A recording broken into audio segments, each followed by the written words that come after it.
having some fun here on Wake Up Call with Dan Tortora with our Dolphin Dive. As you know, inside of our exclusive multimedia marketing partnership with the Dolphins, we get to feature the Dolphins every single week and give you consistent coverage like the Dolphins have never had before. And here on Wednesdays at 9 a.m., on the first and third Wednesday of each month, we bring you AD and DT with Athletics Director Bob Beretta and myself, Dan Tortora. Every second and fourth Wednesday, we bring you the Dolphin Dive, like today, featuring student-athletes, coaches, administration, future Dolphins, and alumni. So inside of MonPawsPopcorn.com is what's popping. We're going to start off the show in just a moment with Jeff Lonczak, the head coach of the men's and women's tennis teams at Moyne for the Dolphins, a very successful coach, one of the top players when it comes to tennis in the nation. Still, and we were talking off the air about this. I don't know where my energy comes from sometimes. I don't know how I stay awake. But then you talk to Jeff and you're like, oh, there's another person that sleeps for 2 hours and is working and running around for the other 22. So always great to talk with Jeff. We'll bring him on in just a second. And in hour number 2, starting at 10 a.m. Eastern time, I have the great and wonderful pleasure of continuing to bang the drum on recruiting the state of New York, upstate and central New York, and making sure that our wonderful student athletes have opportunities all around the country and around the world, as Landon Spencer will be joining me with Derek Dishaw from West Genesee, as both of these gentlemen, who are 2022-23 Section 3 Class A champions in football, will both be continuing their academic and athletic careers collegiately, as Landon Spencer will be a linebacker for Alfred University and the Saxons, and Derek Dishaw will be an offensive lineman for Buff State, heading off to play for the Bengals. So a lot of great stuff coming up in that picture-in-picture that comes up in hour number 2. So with that being said, plenty of great things here inside of the Cafe Kubal Studios. We're going to start things off with Jeff Lonczak here with us on Wake Up Call with Dan Tortora. I always appreciate having Jeff here. Jeff, how are you? Doing well. Thank you so much for having me. Yeah, man, of course. And I've gotten used to this. I've definitely, love having you on the show. We get to talk about a lot of different things, and you always make time. So before, anything else, I want to say thank you, for your support and always making time and your kindness. There's coaches that, there's coaches all over the country and everybody's busy, right? But you always find time and you just have a very humble and welcoming personality. So I think people should know that before everything else, because you are a very, very, very winning coach, but you also have a great nature about you. So I want to thank you for that. Thank you. No, and I appreciate you taking the time to care about the Dolphins, man. We love being a part of you and your program. It's great. I appreciate it. And you're also the one that understands, of all coaches on Zoom, you got the headphones. Like you're ready, you got everything set. So we got Jeff Lonczak here with us this morning on Wake Up Call with Dan Tortora. Now, you and I have talked about this before, and to the people that don't know, there is a uniqueness to being a coach of men's and women's tennis, because one team has their season and then is kind of off but has some pieces to their season later on. Then another team has a piece or two in the beginning and then their season after. So they have these, kind of swapped seasons, but both teams, in action and heading toward the same thing. So for those that don't know, for you to kind of share the art of the dance of being the tennis coach of both teams, knowing that the bulk of your schedule for one is opposite the bulk of the other. Right. It's a challenge for sure. The women come in a week early before campus actually opens. We start 2-a-day practices, and then really within 2 weeks after that, we're on the court playing. And we're dealing with beautiful weather, as you guys know. The end of August, September, October is amazing in Central New York, so it's great. They do about 15 dual matches. The men have a couple, and our major individual tournament. So. Yeah, making that dance is difficult. Springtime comes and it's all an indoor schedule and it's all men. I just was lucky enough to get back with the women last night as they came back from their spring break. So we got to talk a little bit about their trips to Miami, and they had some hotel issues. And I was eager to remind them of, man, I'm booking 10 rooms sometimes, and you guys are having struggles with one. So we had a fun time chatting about that. Yeah, and for the women's tennis team at Moyne, just what you could say about what you've taken away from them. Like you said, it's been a minute since you got to be around them and spend some time with them. So now that you've gotten to be around the team more recently, what are you reflecting on from their season thus far? Yeah, I mean, it's a great group. The women they're very they're all so different yet similar. Um, the South American contingency that we have are just wonderful people. We've been blessed, with all of them. I guess the big reflection is, you know, the underclassmen, the freshmen and sophomores have an extreme work ethic that will continue on throughout the next few years. So I mean, it's great, and the upperclassmen have kind of shaped them in terms of the human beings that they're going to become and are becoming. So I mean, we're lucky to have a great group. Yeah, we look at the matches thus far, and 10-6 that the team is on the women's side of things for women's tennis at Moyne. So when you go back and you look at that schedule and look at where things are, the next time that we'll see them is against Wilmington University. And we just got to see here in March that there was a couple matches here at Morgan State and at Bloomsburg. Lost one match 4-0, and then won the next one 4-0. That was Baltimore, the first one against Morgan State, and then over in Hershey, Pennsylvania against Bloomsburg. So to have to get a few matches in and a few opportunities, and know that one's coming up April 8th. Just what you've seen from them as far as looking at this schedule and looking at their record of 10-6, and like you said, the young players on the team, they're going to grow, they're going to evolve, but just what this season has shown you overall up to this point. Yeah, I mean that April 8th match against Wilmington is going to end up being an opportunity for us. We have a no give up mentality. I mean, there's definitely nobody taking points off, and we're trying our best no matter what. And we've been points away from winning critical matches. So yeah, that Wilmington match is a big one for us. It could springboard us into a regional berth. If we beat those guys.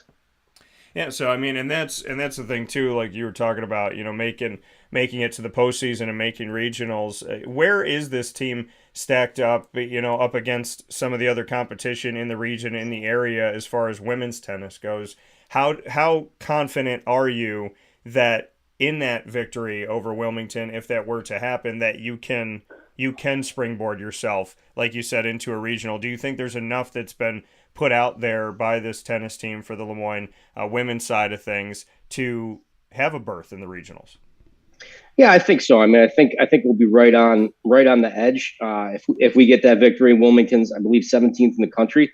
So I mean, that's going to speak volumes. And really, all of our Division II losses have been very, very close. We lost to Pierce a couple times, and it was by we had set points in some spots where it could have gone the other way. So they've been 4-3 matches.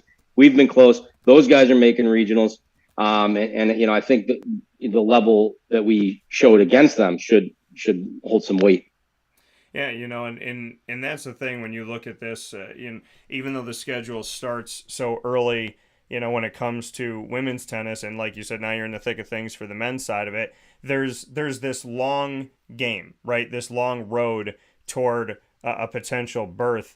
How do you keep the team focused and locked in, knowing that, okay, we're going to start when the weather's really nice, like you said, you're going to start really nice, you're going to play outside, you're going to do all these things, and then you're going to take this long hiatus, and then you got to come back and play a few matches and still remember that as we're here in the spring, everything we fought for before this, we're still fighting for now. How do you keep the focus? Right, that's a big challenge, and we only have 25 dates during that spring for the women that we can meet / play matches. So it's tough, and it really, like, it's not all me for sure. It's about the leadership, and it's about the experiences that they've had going to regionals, winning rounds at regionals.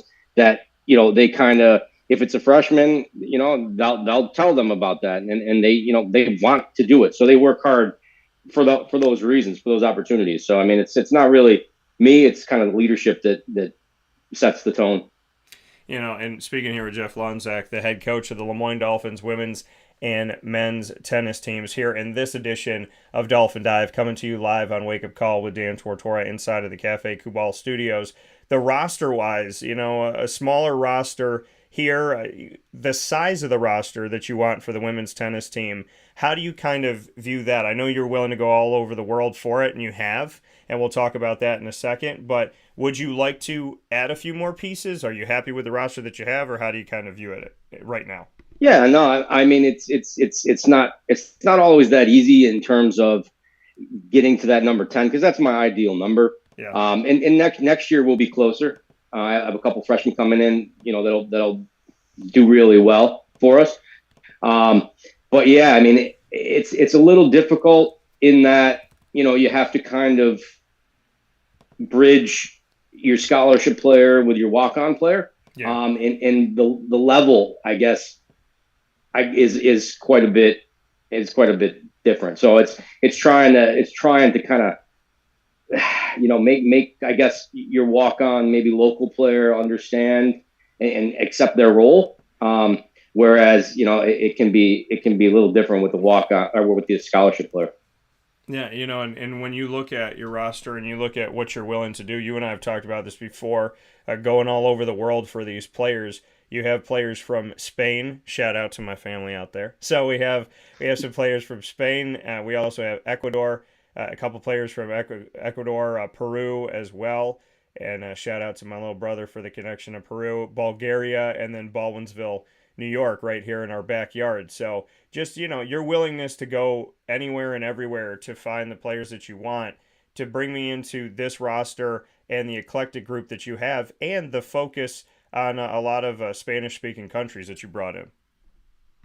Yeah. So, Spain's a hotbed for tennis, and it's a hotbed for my recruiting in general.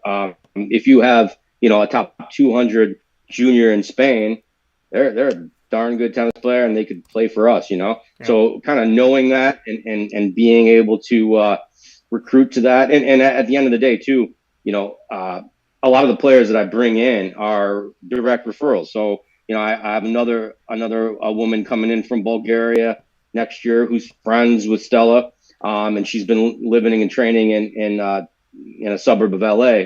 So yeah, I mean, those direct referrals are great pieces, and they can kind of really, really help to enhance that connection globally.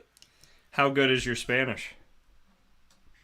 Poor. It's poor. And the funny thing is when we get on the road, it's inevitable that we try to find some authentic, whatever it may be, Peruvian, Ecuadorian, Spanish restaurants. And yeah, they order for me. Thank goodness. Yeah. So have they gotten some good orders for you? Have they brought some good food to you? Because normally that what you get from someone who doesn't understand the language, and you say, well, you order for me, is they'll just come up to you and they'll hand you a plate, and you'll go, what is that? And they'll go, try it. That's it. They just say, try it. It's good. So have they done a good job? Luckily, they know me and my taste buds. So, I mean, yeah, they always come through somehow, some way. We've had some amazing dishes. Okay, good to know. Are you working on that? Maybe that's a little side gig. Maybe, you and I, maybe I'm your Rosetta Stone, right? A couple verses, couple phrases a day, help you out, get you some connection to the Spanish world. I do know that there's a difference, and if they're watching right now, I know you don't have any players currently on the team from Puerto Rico, but there's a difference between you're welcome in Spain and you're welcome in Puerto Rico. So if you say gracias and they say in Spain, de nada. Well, in Puerto Rico, they say no hay de qué. So and I learned that from being down there. I said, no hay de qué.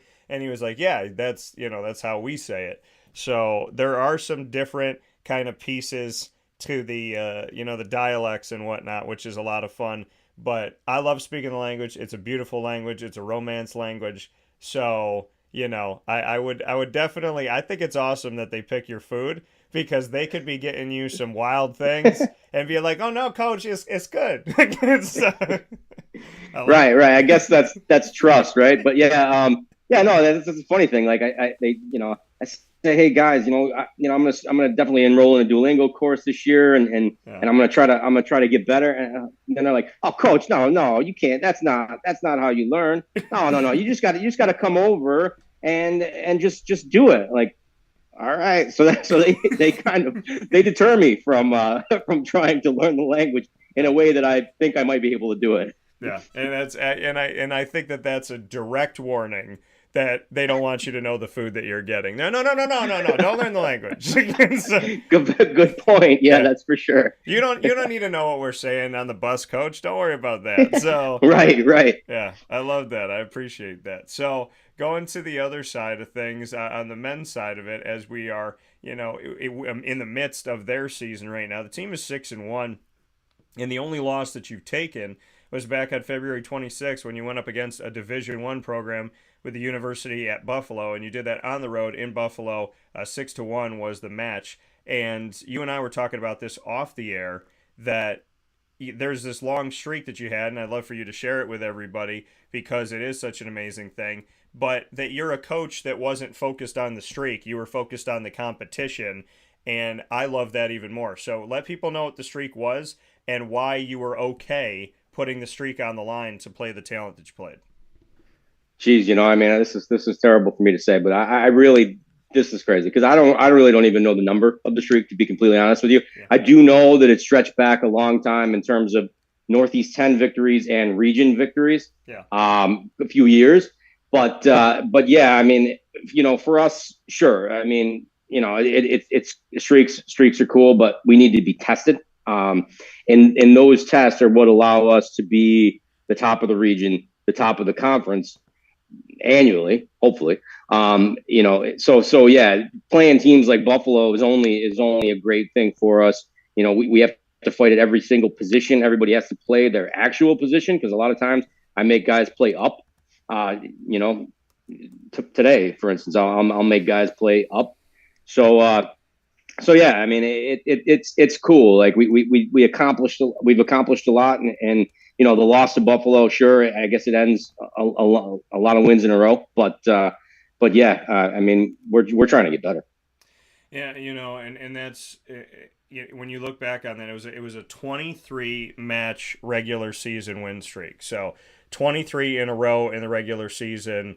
When you saw that streak end, like you said, you didn't even know the number of it. And a lot of coaches, that is the case where coaches are saying, yeah, okay, I know there's something there. And I don't even know what the number is because they're focused on, each match at hand, each game at hand. So for you to see that 23 match win streak in the regular season end at Buffalo, why are you okay with that? Why was the level of competition in that match itself okay to say, you know what? Yeah, the streak is over, but this is why I'm okay that we played this team.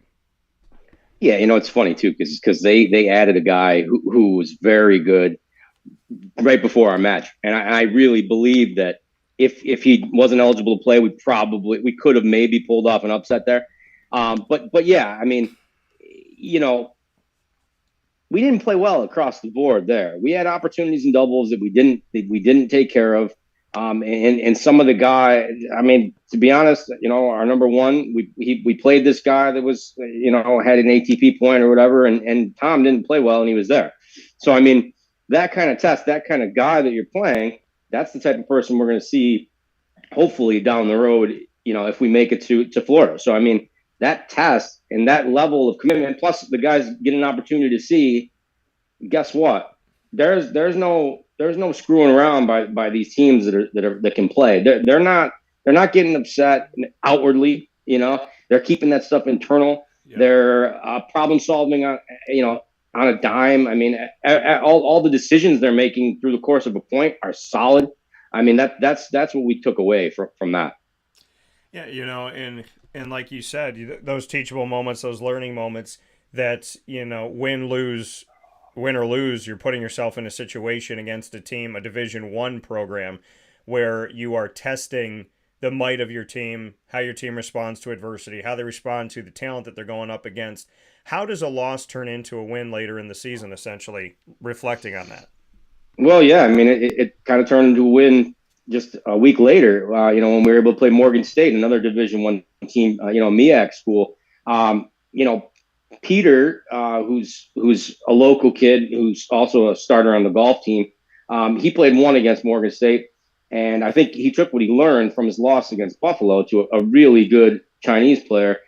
He was able to beat this kid from Morgan State in a close 3-setter. And the kid, I mean, he beat Navy's number 1 and he beat Lehigh's number 1. So, I mean, this kid's pretty much better than everybody in the Patriot League. And Peter was able to take him down. So, I mean, we learned a lot from that Buffalo match. It definitely helped us going forward. Yeah, and hopefully stuff like that will continue.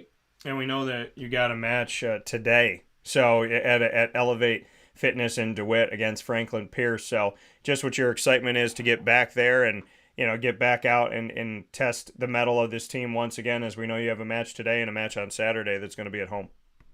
Yeah, it's senior day today. So that's one of those things where, I mean, my emotions can get the best of me at times. I think of these guys, and what they've accomplished and what they've done and their approach to things and, the future of their lives and things of that nature. And it always kind of hits me hard. This year, luckily, in a way, I have 8 guys, so I'm not exactly able, on the court to speak about them all. Instead, I'm going to kind of induct them to, in their senior day as a whole. So yeah, it's crazy. I mean, I have 6 guys in the singles lineup today that are starting. They're all seniors. Yeah. The other 2 guys are in doubles. It's just, yeah. I mean, this class is amazing, and I'm excited for today. Are you a crier? Will you cry today? Yeah, I mean, I'm not today. I promised myself I wouldn't cry. No, not today. Not today. I'm hoping. In the past, many times, yeah. But I feel like I said, I'm a little lucky. I probably won't cry because I can induct the whole class. Individually, it's like the stuff that we did, one-on-one and all those interactions. I mean, that just yeah. I mean, that brings a tear to the eye. That coming from Jeff Lonczak. Jeff, really quick before I let you go, because I know you got to get hopping. I promised you we talk NFL. Your Bears, your thoughts on the fact that they traded away the number 1 pick? I'm ecstatic about it, to be honest with you. I mean, I think the value in the quarterback position in this draft is huge. We solidified a lot of things in free agency. I'd like to think that 9th pick now, obviously DJ Moore is huge for us. That's just kind of a number 1 receiver. I think he's a number 1 receiver. But yeah, I think with that 9th pick, hopefully we'll be smart and look at the tackle position. A lot of people are talking the Northwestern kid. It's not my guy, to be honest. But yeah, I mean, I think Poles has been great for us. So I mean, I'm jacked. We needed picks. I mean, it's a rebuild. So yeah, I'm looking forward to it. And you mentioned some positivity toward my Jaguars, so I would love to get your honest thoughts to the world on how Jacksonville did, because you were telling me before the show that teams are saying, okay, we want to be this year's Jacksonville, which is a very nice compliment. Amazing. Yeah. I mean, they built things, I think, last year through free agency and through the draft. I mean, Christian Kirk was a great signing. I mean, they put the pieces together, with cap space, and that's what I'm hoping the Bears can do too, because they did have the most cap space. Yeah, and it's sad. It's tough for me to see some of these guys go. Arden Key is gone now, and Juwan Taylor and whatnot, guys that weren't just on the team but have been on the show. So that's tough, and you build those personal relationships. You miss those guys, but I'm excited for what's to come, and I think we need to get offensive and defensive line, maybe a linebacker. So I got some thoughts. I told Matt Bergeron at Syracuse, I saw you working with Jacksonville, so I'm just saying we need a tackle. That's it. But, some good stuff to come for sure. You and I will keep talking and have plenty of conversations coming up. But in the meantime, I'm going to let you get hopping with it because it's senior day. Like you said, you got to go control your emotions and celebrate your team. So have a fantastic match this morning. And as always, Jeff, thank you so much for your time and for your kindness and wanting to share the vision and the mission of your program. You've been an awesome addition to the show, and I thank you for that. Pleasure, Dan. Thanks so much again. We love you. All right, I'll talk with you very soon, and good luck to your Bears as we continue the offseason. Thanks. Take it easy. Same to you. Same to the Jags. Thank you. I appreciate that. So with that being said, take care. That coming from Jeff Lonczak here on Wake Up Call with Dan Tortora inside of the Cafe Cubal. Love being able to share those stories in our exclusive multimedia marketing partnership with the fantastic Dolphins of Moyne College. And big ups to Jeff, and much appreciation, much respect to the women's tennis team, and knowing that that match coming up is a huge, huge match and an opportunity to get into the postseason in regional. So I hope that they do that. And of course, and that's coming up April 8th. And obviously today, senior day for the men's tennis team. Go out and see them and support them, show them some love. You can go and watch the team. The home games are played for Moyne at Elevate Fitness in DeWitt. So go out and see that game today, 11:30 a.m. Eastern Time, right after Wake Up Call finishes broadcasting. And that's up against Franklin Pierce in the NE10. So a lot of great stuff coming up. Senior day for the men's team, the women's team fighting for an opportunity to be in regionals, and all of that is going on here on the Heights. And you can be sure that whatever's happening on the Heights is going to be spoken about here on Wake Up Call with Dan Tortora, where sports truly meets that thing called life. So much appreciation to the women's and men's tennis teams, as one in the women's team vies for an opportunity in regionals, and the men's team continues to play out their season and have a lot of great matches coming up here, including today on Senior Day. So much love, much respect, as always, to these wonderful programs and to their wonderful head coach, Jeff Lonczak. We'll be back here on Wake Up Call with Dan Tortora after this fast break as we continue the conversation. Plenty to talk about because, believe it or not, folks, you thought that it was going to be hard to get through any of these days because the NCAA tournament is nuts, it's exciting, it's fun, it's riveting, it's emotional, and you had Thursday, Friday, Saturday, Sunday from noon to midnight. And then if you're like me, you say, well, what do I do Monday through Wednesday? How do I get by without the basketball going on? What do I do if this tournament that's been so amazing takes a little break? Well, today's Wednesday. The games start tomorrow. It's amazing how if you don't worry about it, you focus on life and you love every second, everything that you're like, why do I got to wait for it? Before you know it, it's right at your doorstep. So we'll talk about it right after this on Wake Up Call with Dan Tortora, where sports meets life.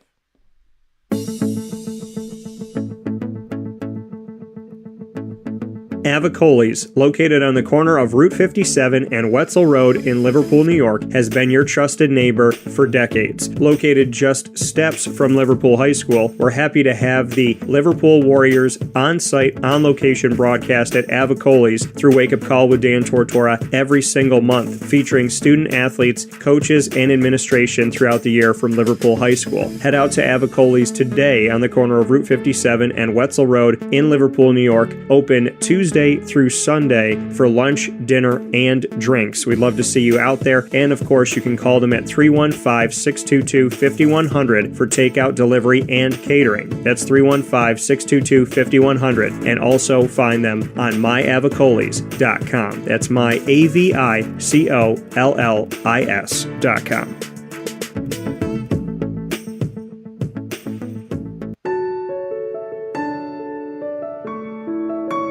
Having peace of mind when you're out of town that your furry-loving friend is safe and sound means taking them to Canine Campground, because we all know that when it comes to the love of our pets, it goes well beyond the call of duty to make sure they're safe and sound. Right, Lily? So take a ride to 242 Johnson Street in East Syracuse, New York, and see Canine Campground and where your dog will be staying in the classic cabin, the executive cabin, the grand cabin, or of course the luxury cabin, because if you know Lily, you know she loves luxury. Now you don't have to wait to the last minute to find a family member or a friend that'll take your dog for a few days. Call Canine Campground at 315-299-4013. That's 315-299-4013. Their drop-off and pickup times are Monday through Sunday. Check K9campground.com for more information. That's the letter K, the number 9, and campground spelled with a K.com. K9campground.com. When you're going out of town, bring your dog to Canine Campground.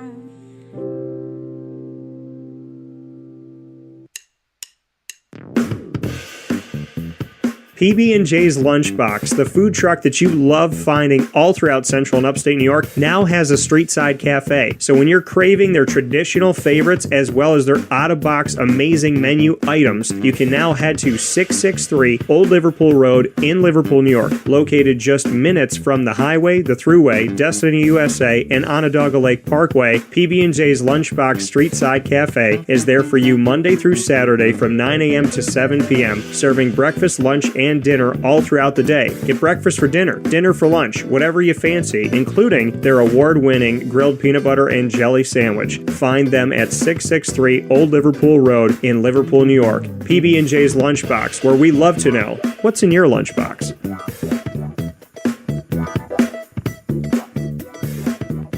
This is a special message from 317 at Montgomery restaurant owner Joel Carpenter. Open Tuesday through Saturday for your dining pleasure on 317 Montgomery Street in Syracuse, New York. We wanted to be a part of the resurgence of Syracuse. We saw a lot of money being put into bringing people back downtown and thought that, we'd like to be a part of that. I love putting together a good dish where people see it first, they fall in love with it, and then it tastes just as good as it looks. We want to provide the best food in Syracuse that we possibly can, and we want you to leave here talking to your family, your friends about what you had to eat first and foremost, but also our service, and to walk out feeling like you're part of our family. I work out in the front of the house a lot, and I love walking to every single table, asking them how everything is, and people looking at me and smiling and saying, this is the most amazing short rib I've ever had. This is the most amazing filet I've ever had. And Donna is great. Sarah's amazing. Thank you for coming over and talking to us. And then them just being truly happy for the experience that they've gotten.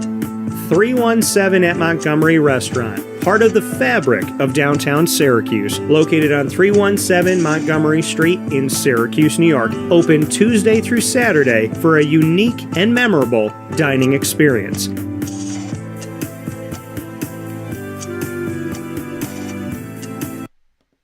Welcome back here to Wake Up Call with Dan Tortora inside of the Cafe Kubal Studios, hanging out with you where sports meets life. We appreciate you for being here, and we thank you for being here.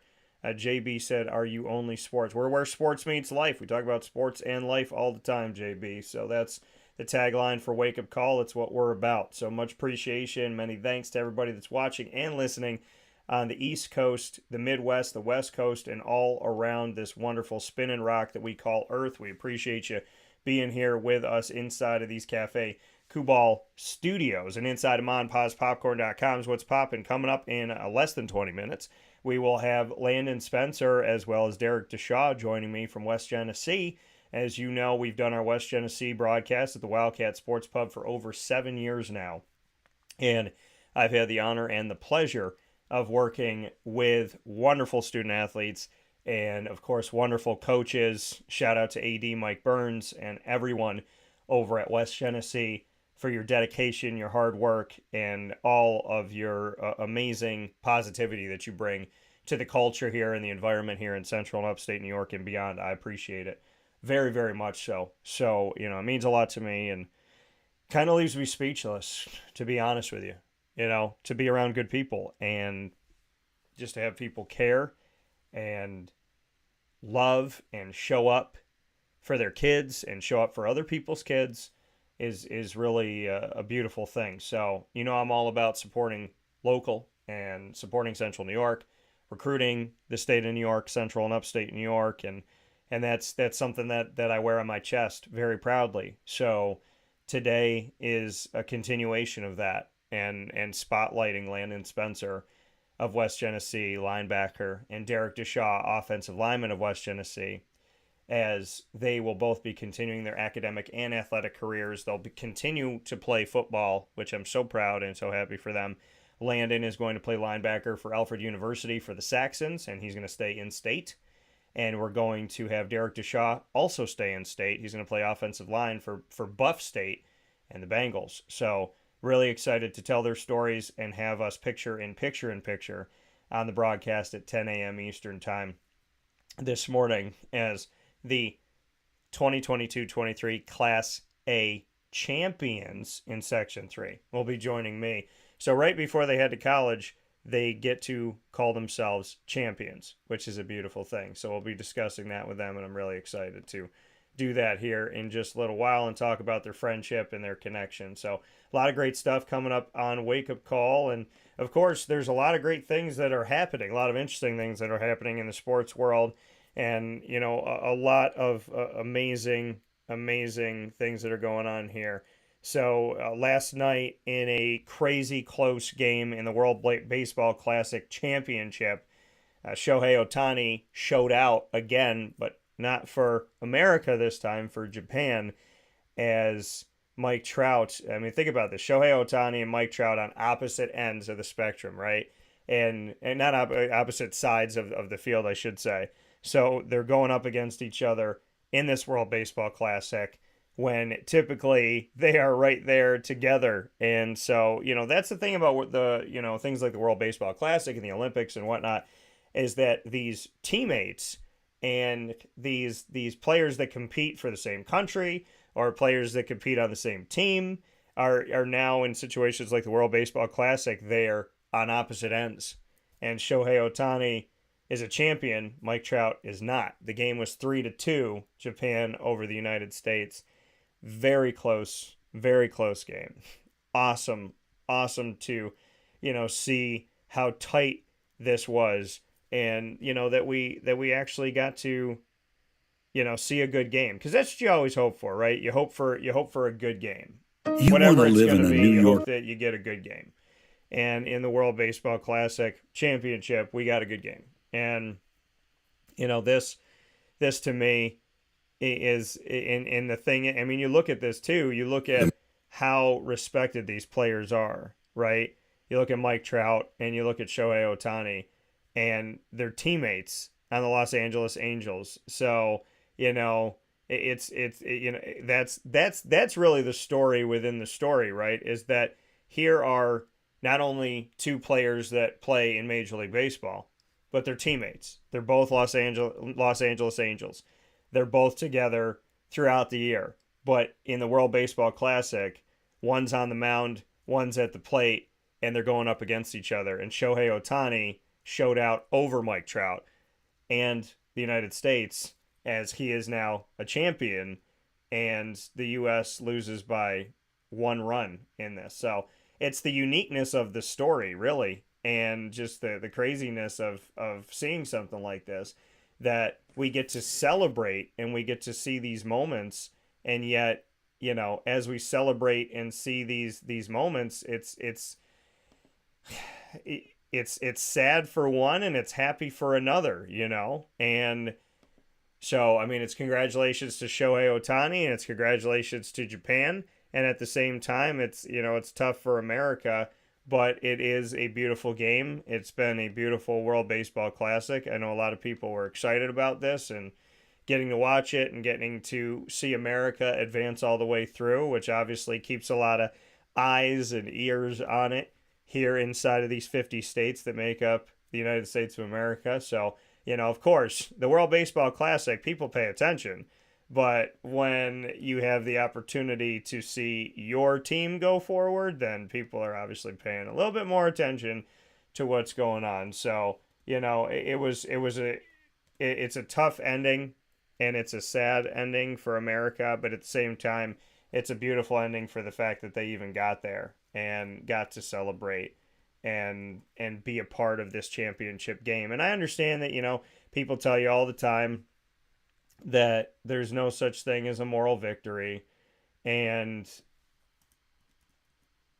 you know, I get it. But if America didn't make it to the championship, how many people here in America would be watching, right? And paying attention to it? You might have a favorite player on another country, so maybe you pay some attention to it, but would you be watching? Would you truly be, you know, taking it all in if America wasn't a part of it? So as much as they've lost, it's still a beautiful thing that they got to compete within it, that they advanced all the way through, you know, and to all the countries that made it, that advanced, that got to showcase themselves to the world. I mean, there's people out there that maybe not a lot of people knew about. And now that we get to see these games played and this all happened, now, some people have put themselves out on the map, and maybe that'll help them in their future. So it's definitely been wonderful to see it and to appreciate these games, and to really, take in the beauty and the majesty of when worlds come together. And I tell people this all the time. You look at the Olympics, you look at the World Cup, you look at the World Baseball Classic now. How come in the world of sports we can bond together, we can link together, we can find our connection, we can find our place together, but we can't do it diplomatically, right? And I always said that we should take a page out of sports, because in the world of sports, we work together. In the world of sports, we love each other. In the world of sports, we don't care what country you came from. We don't care what language you speak. In the world of sports, we're together. In the world of sports, we're going to try and win together, regardless of our sexual orientation, our religion, our politics, our language that we speak, and so on and so forth. When we are competing in sports, we're competing together, we're working together, and we're trying to win together. And so, I've always said, if the diplomats of the world, the politicians of the world could look at the world of sports, maybe they would learn something, and maybe we would get better, because in sports, it's when we do work together, right? We can have countries feuding and fighting and disagreeing and having issue and yada yada, and yet we go out and we play the game of baseball, and people are working together. People are listening to each other. They're trying to figure things out with one another. So I always feel like the world of sports is really, it gives us hope that we can go beyond our differences. We can go beyond our likes and dislikes, and we don't all have to agree all the time about everything. So it gives me hope. It really does. And I hope it gives you hope as well, because to me, it's not just a game. To me, it's a sign that we can work together, we can play together, we can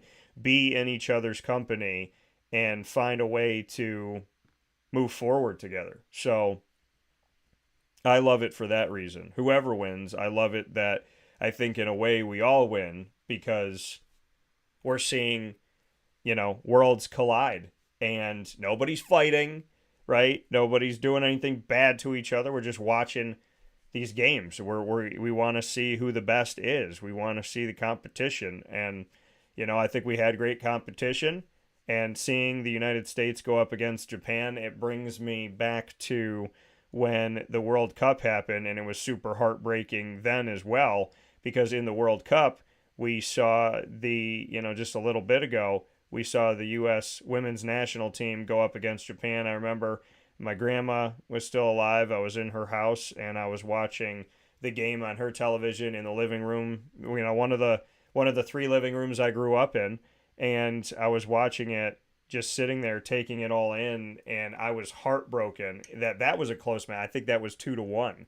So, a sad, but also happy to see it happen. And a big shout out to Shohei Ohtani. I mean, he's incredible, and one of the best to play the game. So love watching him, love seeing him. And above, there's all these things that are happening that are beyond who won and who lost. Like I said, worlds colliding, people getting along, sports being a springboard that politicians and leaders should look at and see as a sign that it can be done, and that it's not that it can't be done, it's just that there's people that refuse to do it. And so, that's a beautiful part of it. But the other side of it is the fact that, we could see Mike Trout healthy, right? I mean, Mike Trout, think about it. In recent history, he's been out for so long, and not being able to see him over these past couple seasons regularly.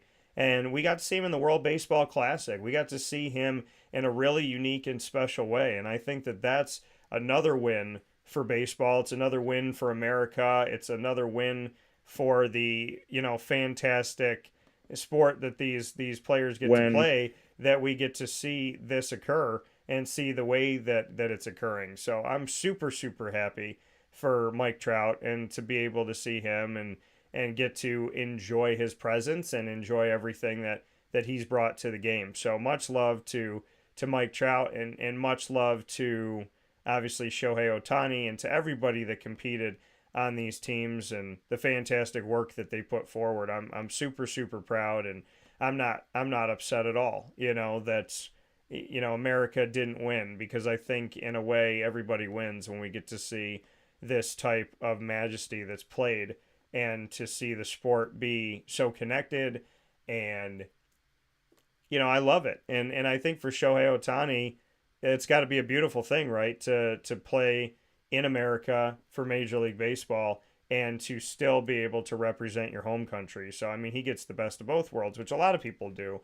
And I love that too. So, for what it's worth a lot. And I think that it's a great thing that we've gotten to see so many wonderful moments here in the World Baseball Classic come alive, and that we get to celebrate that. So, I mean, to me, it's beautiful, and the game is beautiful, and these moments, will last forever. So I think you take them. I think you enjoy it. I think you don't sulk, right? It happens, and these losses are going to happen. Somebody had to lose. And, beyond that, I think we just enjoy the games that were played. And I hope you enjoyed the World Baseball Classic. And I hope you had fun watching it and really getting to experience such a unique thing. The Olympics of baseball, essentially. So I think that that's awesome. And to move on to some other pieces here that are going on, as we have a couple minutes before Landon and Derek are going to be here for their special on the broadcast. Ronald Jones has been added to the Dallas Cowboys. Ronald Jones, a little bit of a journeyman he's been in his time. He was drafted by the Tampa Bay Buccaneers as a second-round pick. He's kind of bounced around a little bit, but he's going to be coming in to join Tony Pollard, and so we'll see what happens from there. Defensive end Dante Fowler Jr. is also going to be coming to the Cowboys on the D-line, and I'm excited about that, and I'm going to mention that because of the fact that Dante Fowler Jr. was a Jacksonville Jaguar, drafted by them, and I've had the opportunity to interact with him. So big shout out to Dante Fowler Jr. joining my other team. It's funny, the Cowboys and the Jaguars swap players a lot historically, and so for me, it's beautiful because the Jaguars are my top team, and the Cowboys are like my team of the NFC type of thing because I grew up with a lot of Cowboy love. So when they trade players back and forth, it's good for me because I'm like, oh man, he left that team. Oh, okay, he's on my other team. So I get the opportunity to see them again, hopefully, and God willing. So it's pretty sweet. But yeah, Ronald Jones joined after being with the Kansas City Chiefs and winning a Super Bowl. So that's a good thing that he brings, what it's like to be in a Super Bowl type locker room to the Cowboys. So hopefully that'll help the team move forward a little bit here and find some positivity, hopefully. So I'm excited about that. And we're looking at some other things. The Texans are making a lot of moves. So, shout out to the Houston Texans. We talked about the fact that this team has been just reeling. And the Texans keep Dalton Schultz in Texas, but away from the Cowboys. They signed Dalton Schultz, and running back Devin Singletary are both joining the Houston Texans. Two huge additions. You got a starting running back and a starting tight end joining the team, which is beautiful. We look at Schultz, hyped. and Yep. he'll be making up to $9 million as we look at this right now on his contract. Now, Singletary is worth up to $3.75 million, so they're going to test him out, see what they could do with these guys. And, we look at the fact that Jordan Akins of the UCF Knights, who I covered while he was with UCF in college, he's moving on to the Browns. They never really truly had him be their number one guy. So we'll see what happens. O.J. Howard went to the Vegas Raiders.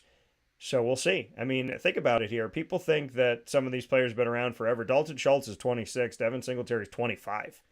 And Dameon Pierce was the only person I told you to play in fantasy football for the Texans last year, for the most part, outside of a couple moments of Brandon Cooks, who's also gone. So, to see Dameon Pierce have Devin Singletary, that could really shape up to be a nice backfield, as well as Dalton Schultz. I mean, Houston hasn't had a number one outright tight end in a couple seasons, and now they do. So I love that. I think that's great for them, and I could definitely appreciate that move. So, in the Bills, how about this? Damian Harris, who is such a big-time player for the Patriots in the Bill Belichick, Tom Brady days especially, he's going to be a Buffalo Bill now. So they let go of Devin Singletary. They bring in Damian Harris on a one-year deal. So not too shabby. Damian Harris, 26 years old, signed the deal yesterday, and he's going to be joining the team, which is a big thing here. Now you get another guy with championship pedigree and a tough team, hard-nosed team. So that's a good thing to bring in, and I think that could definitely help them out. So excited to see what's going to be going on here and how we move forward with this Buffalo Bills team that's obviously not happy with how things ended. Cam Newton went to Auburn's Pro Day.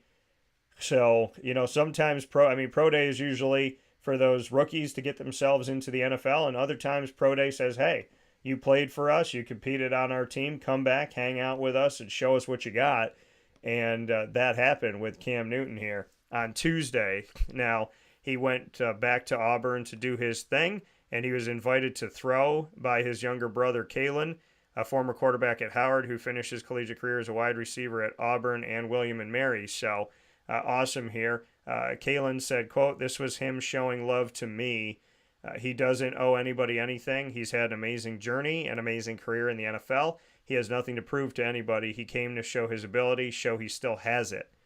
I think for him, this was a selfless act, but it was also to show and prove to everybody he's not sitting around. He's still got it. Whatever organization wants to get a winning quarterback, his number's still open and available, end quote. So he said, listen, my bro did this for me to show out for me, and but to also show that he still got it, and that if somebody wants to give him a call type of thing. So, he's the number one overall pick in the 2011 NFL draft, and we'll see.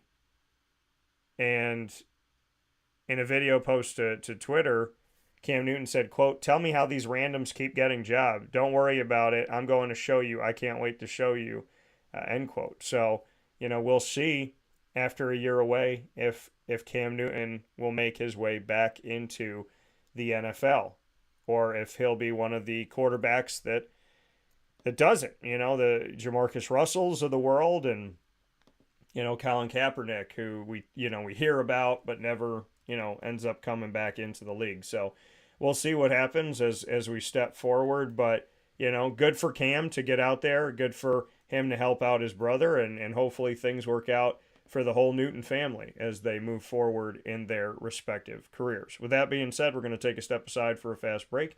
When we come back, I will have the pleasure of welcoming Landon Spencer as well as Derek Dishaw to the show as we continue, as I said before, to put a spotlight on Central and Upstate New York. As long as I am alive and breathing, I will always do that. And love these student athletes. I love these coaches. I appreciate y'all. I thank y'all for your time. I thank you for letting me be a part of your world. And it is my pleasure, my honor, and a tribute to be able to speak with these student athletes and coaches and administration of these wonderful, wonderful programs, including West Genesee. And Landon Spencer, Derek Dishaw are going to be joining me to speak on the fact that they will be continuing their academic and athletic careers. And after being crowned champions of Section 3 Class A this past season, they will be moving on to their respective schools, which we'll talk about. Alfred University for Landon, and for Derek heading to Buff State. And we'll speak on why they're going to those schools, their love for each other, their love for the team, and their love for the game. It's all coming up here on Wake Up Call with Dan Tortora. Always putting a spotlight on the reality that whatever the sport, Central and Upstate New York has athletes, and they deserve to get the spotlight, to be noticed, and to be given an opportunity. And I will always fight for them. We'll be back right after this.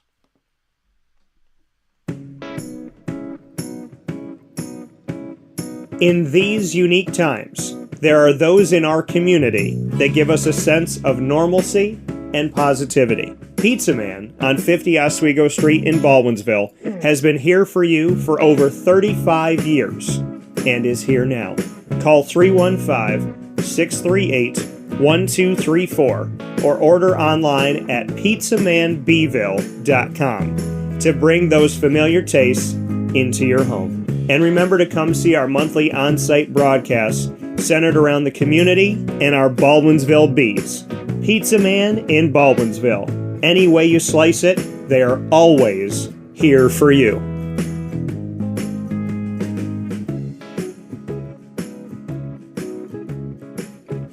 This is Jimmer Sikowski, owner-operator of Chick-fil-A Cicero, 7916 Brewerton Road in Cicero, right in front of the Home Depot.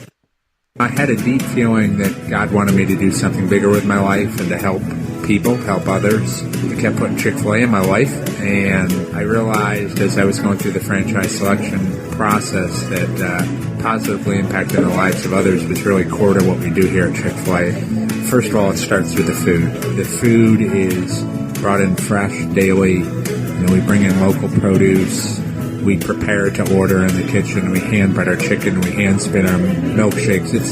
It's great food. It doesn't taste like fast food. I think the second thing is the way people feel when they come in a Chick-fil-A restaurant. It's different. We try to treat people with intentional kindness here, which is very different and deeper than good customer service. And so I think it feels remarkable for most people to come in a Chick-fil-A restaurant. And then lastly, the impact that we try to have in the community is very different. It's a big part of the expectation of every operator of a Chick-fil-A restaurant is that they're actively engaged in their community, they're a leader in the community, and they're making a difference. When they realize that what we're striving to do is to shine a little light in their life, that's a very, very different experience than you will have in any other quick service restaurant. And it's that remarkable experience that I think people will emotionally connect with.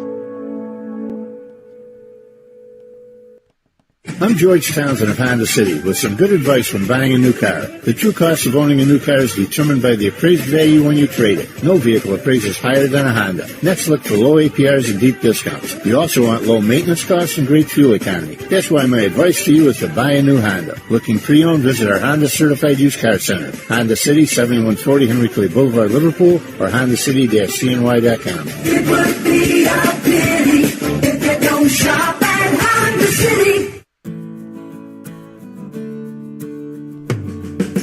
Our corporate purpose at Chick-fil-A is to glorify God by being faithful stewards of all that's entrusted to us and to positively influence all those who come in contact with Chick-fil-A. And what became increasingly clear from our success in Cicero is that people love Chick-fil-A. And also I think we recognized that, we had a great opportunity to grow the brand and grow our platform. I felt incredibly grateful when I was selected to be a Chick-fil-A operator. I think what it's meant for me, what I've come to realize on a very deep level is that this is a calling for me. It's not a career. It's not a job. The Lord called me to be a Chick-fil-A operator and to use these restaurants to glorify Him and to positively influence other people. I'm blessed. I'm very blessed. Head to Chick-fil-A Clay on 3974 State Route 31 in Liverpool, New York. Welcome back here to Wake Up Call with Dan Tortora inside of the Cafe Kubal Studios, hanging out with you where sports meets life. I'm very happy to be here with you picture in picture on Wake Up Call with Dan Tortora with two West Genesee Wildcats. Last time that we were together, we were sitting on the couch at the Wildcat Sports Pub on 3680 Milton Avenue in Camillus, New York, where we have West Genesee athletic shows for the past 7+ years on site, on location. And so I'm here with Landon Spencer as well as Derek Dishaw, two wonderful student athletes in our community, wonderful people in our community that are going to be continuing their talents into college and continue their football careers. So with that being said, Landon, Derek, how are we doing? Pretty good. I'm doing well, thank you, and I'm happy to have you guys here. So, Derek, I'm going to start with you. You had an opportunity here to get a look from some places. One of those places that gave you a look was where Landon's actually going. Did you have an interest of potentially going to the same place as Landon? Bring me into your recruitment. So yeah, originally I was thinking mostly Alfred University, but then I got contact from Buff State, and they invited me up for a visit, and just being up there made me change my mind. Made me want to become a Bengal. And so, having that Was it tough, Landon, to know that you guys were recruited by Alfred University? There was a chance you could play together. So were you trying to recruit Derek? Yeah, a little bit. It would have been fun to have teammates, but also one of our friends, Colin McGavin, goes to St. John Fisher, and I feel like that way we're like an hour away from each other, and that'll just like work out better. But I mean, wherever Derek's happy, he's happy. So I'm happy for him. And Landon, for you, you chose Alfred University. I had on here this past week one of the Liverpool Warriors girls basketball players, and Alyssa DeMillo, who is over at Alfred University. So there's that connection to Central and Upstate New York already with Alfred, which isn't too far away. What was it about the Saxons that drew you in to want to play football there? Well, it first started about last year where I met the linebackers Coach Bonaquesti, and he's just a really awesome guy. I just grew to love him. And when I went out for my official visit back in December, got to meet the whole coaching staff, and they were just all great people, and there's up that I want to surround myself. You know, and you look at that Alfred University Division III, so they don't offer the scholarship. So for you, what did that mean to you? Did it matter to you? Because I mean, I come from a D3 school in Marywood University, so I love D3, and I want to do more for D3, and I've tried to because I don't think it gets the respect it deserves. Did you mind that it was Division III and there was no scholarship? I mean, how did you kind of look at that? I didn't really mind. I just wanted to be able to play football, play the sport I love. Yeah. The money aspect, I was given a lot of grants and like scholarship money, stuff like that. And honestly, my mom just told me it's not about the money. It's just about where you want to go, what you love to do. So that'll come all later. So, yeah. So your mom said to you, hey, you know, go where you want to go where it makes you happy, and don't worry about the money side of it, you know, go where you want to be. Yep. I love that. So shout out to mom for that. We gotta, you know, you gotta, when you have parents that want you to not have anything holding you back, that's a huge part of it. Yeah. And my girlfriend's mom actually said the same thing. So very wise people. So you got to shout her out too. Got to shout her out too. Yeah. Potential future in-laws got to make sure you take Derek, you're also going Division III to Buff State in the SUNYAC. Bring me into why Buff State was just the right fit. I know we talked a little bit about how Alfred University did recruit you as well, but for you, Buff State, why does it make sense for you to call them home and go to play for the Bengals? Honestly, when I went on my visit there, it just felt like the right place. Everyone was friendly. The coaches was friendly. It was just a great environment to be in.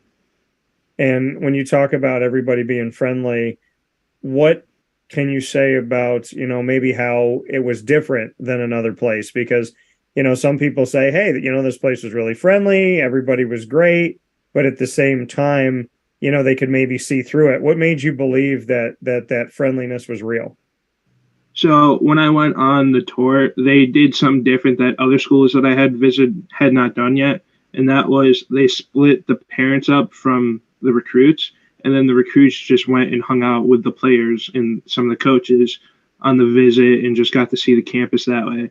And then at a certain point in the tour, the coaches would go away, and then the players were able to hang out with the recruits, take us to their dorms, and just show us what their life was like. And I was talking to a couple players there, and they were all telling me how they're all a family, how like they all hang out all year round. It's never just linemen with linemen. It's like linemen hang out with defense, safeties. Like it's just a mix of everyone. So you felt like they weren't just saying that they were a family, but you actually got a sense that there was a family there. Oh yeah, definitely. You could definitely see it. And Buff State being part of the SUNYAC, but being in the Liberty League for football. So does that mean anything to you, taking a look at the Liberty League and the type of competition you're going up against? Yeah, especially schools like Ithaca. I know it's going to be a challenge, but I want to be able to work harder and get better. And on your side of it, for the Alfred Saxons, what you could say, Landon, about the conference that you're playing within and what it means to you to be a part of it. Have you done your research of the conference and your level of competition that you're going to be going up against when it comes to the Empire 8? Yeah, definitely. Cortland is up there, obviously. They're going to be a very tough team, but tough team just makes me want to work even harder and build myself. And yeah. You guys talk about Cortland and you talk about Ithaca. We know we have Cortica. So these two teams that you have the opportunity to face are two premier teams in Division III and definitely in our area. So Landon, I'll start with you, just what that means to you, the level of competition you're going to play, because I mean, these are teams that get put on international television when it comes to being out there at Yankee Stadium and whatnot. So I'd love to get your thoughts, Landon. Yeah, I love to be able to compete.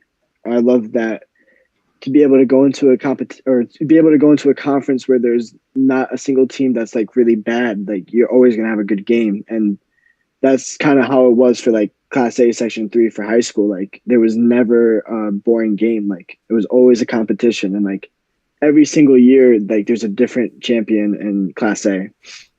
And Derek, for you, when we look at this competition that you have coming up here and knowing about, like you mentioned, Ithaca and these schools and the level of competition, as well as the national and international exposure, just what that means for you that you're going to be going up against that. Just means that we're going to have to work harder if we want to be able to beat them, and that we're just going to have to be able to compete. So, Derek, I'm going to stick with you for this. Coach Corley isn't here, so I'm going to ask you to tell me something good about Joe Corley, but he's not staring at you this time. So, and what can you say about Coach now that you're going to be moving on to Buff State?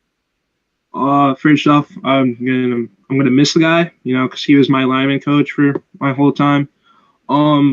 I guess probably my favorite thing about him is just that he's so like willing to take his time and work with you to get better.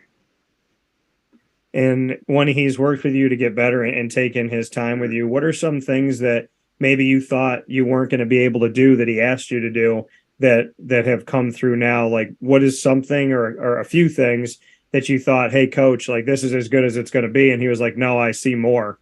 Well, what are some of those things? Mostly just my pass sets, realistically. And like not on the field necessarily, but being the leader of the linemen was definitely something that I didn't think I was really going to be able to handle. But Coach, I could tell, believed in me, and he knew I would be able to do it. So for you, pass blocking, run blocking, do you have a preference? Probably run blocking, because most of the time then I'm able to go up to the linebackers and put them on their butt. Nope. Don't lie. I've put you on your in practice that does not happen. So Landon, you're playing linebacker. Yeah. What do you love about that position? Love to hit people, obviously. Like to cause commotion. I actually have a video of me putting a lineman on their butt. I don't want to brag, but okay. But yeah, definitely be able to get out there, just smack somebody. So for you, Coach Corley means what? Everything. Coming in as a junior, like when I first started, after our first game, he gave me a handshake. He was like, "Where'd you learn to play like that, kid?" And I just like sat home with me, and I was like, this is like a really good coach, and he's been so committed ever since I got in there, and it just shows the love he has for this community and for the football team and his love for football in general. And like you said he means everything to you. So what are you going to miss the most? The most, just being able to like crack jokes on the side, but then when we need to get to work, we get to work. And he's hard on me. He is. I mean, maybe not so much because he's more offense, I was more defense, but he definitely would pick on me when he saw something. But that's just him showing his love for me. So the schedule coming up for Alfred University for the Saxons, we know that you're going to have games, the 2023 schedule already released, that you have games at home against Hobart, then you'll be on the road at Juniata, and then you have Ithaca, and that game is going to be at home at Alfred, at Catholic University, and then you'll have Morrisville State at home. You'll be at SUNY Cortland, Utica at home, at St. John Fisher, Hartwick at home, and SUNY Brockport on the road. So when I name off that schedule to you, what are you thinking? What's on your mind? And we talked about Ithaca and Cortland. You got both of them, Ithaca at home and Cortland on the road. I'm thinking that they're going to be good opponents. I visited St. John Fisher, I visited Morrisville, and they got really good programs. But I think with Alfred, they're not going to stand a chance. And on your side, Derek, we're looking at the fact that this team that you're going to in Buff State had a trying year. What makes you believe that Buff State can turn it around? Just with the new coaching staff that they brought in, this recruiting class that they just brought in is their first recruiting class as a new coaching staff. So that just gives me like positivity and hope for what's to come of this program. Because it's not a secret, they have struggled, but that's what makes me excited to get there and be able to start working with them and be better. Did you like the fact that you were coming in as a true freshman with a totally new coaching staff, so you're coming in with the coaching staff?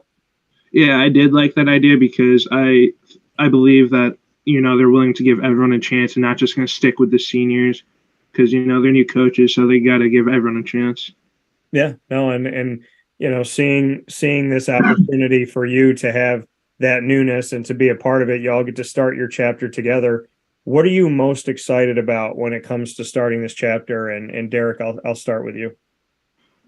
Just getting to meet new people, new coaches, and just learn more things that can help me become better. What is it about your game that you think you can improve on the most? Physicality, definitely. Okay. All right. Are you doing anything now specifically to work on that? Yeah, I'm doing they sent me some workouts that they're having me follow right now. And for you, Landon, what can you say about having this opportunity to take a step forward? What are you working on right now, more specifically? I'm just happy that I can be able to make new friends, make family when I go there. And what I'm working on right now, I'm in baseball season right now, so that'll keep me fit, and they know that. And then they sent me a program too, so once baseball ends, I'm right on that. So for you, I mean, to shift to baseball, is it going to be hard for you to say goodbye to that? Yeah, because I'm never going to play baseball again in my life, which I have to live with the fact. But I mean, I look at it, I can look back and just smile, and it happened, and that's all I can do. You said you're never going to play it again. When does that hit home for you? Does it hit home? Is it hitting home right now, or is it something that you feel like maybe you won't feel until the season's over? I probably won't feel it till the season's over because I'm not really an emotional guy. But once the season's done, I'll probably feel it. But I mean, honestly, baseball has helped me use muscles I haven't used, like in football, and it's probably made me a better athlete for football. So I'm thankful for that. And let everybody know the position that you're playing. Outfield. So you're out there in the outfield, you're doing your thing. You got one more season. We're talking at a time where the season is just beginning here. So what are you most excited about to do one more time? I'm just excited to just steal that base again. I love stealing bases, and I love sliding head first. That's my favorite thing.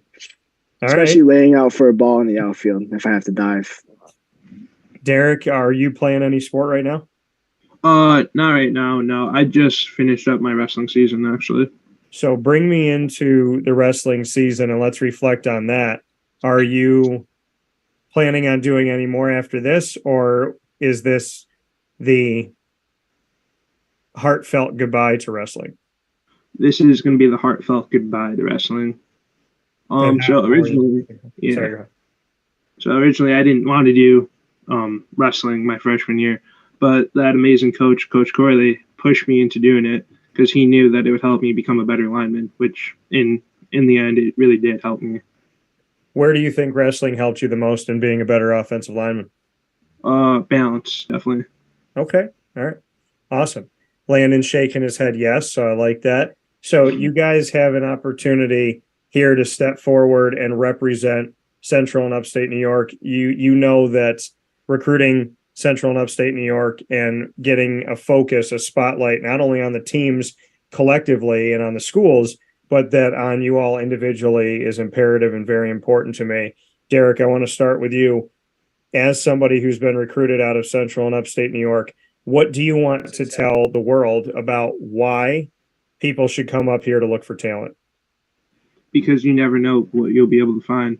You could go to different places and see the same thing over and over again. But here in upstate New York, I feel like it's just special. We're really unique with where we're at. What do you think is special about offensive linemen in the Northeast? Just that I feel like people don't expect them to be able to move like they do and, block like they do and how strong they are. Okay, I like that. I like the chip on the shoulder up here. Landon, what should we know about Central and Upstate New York?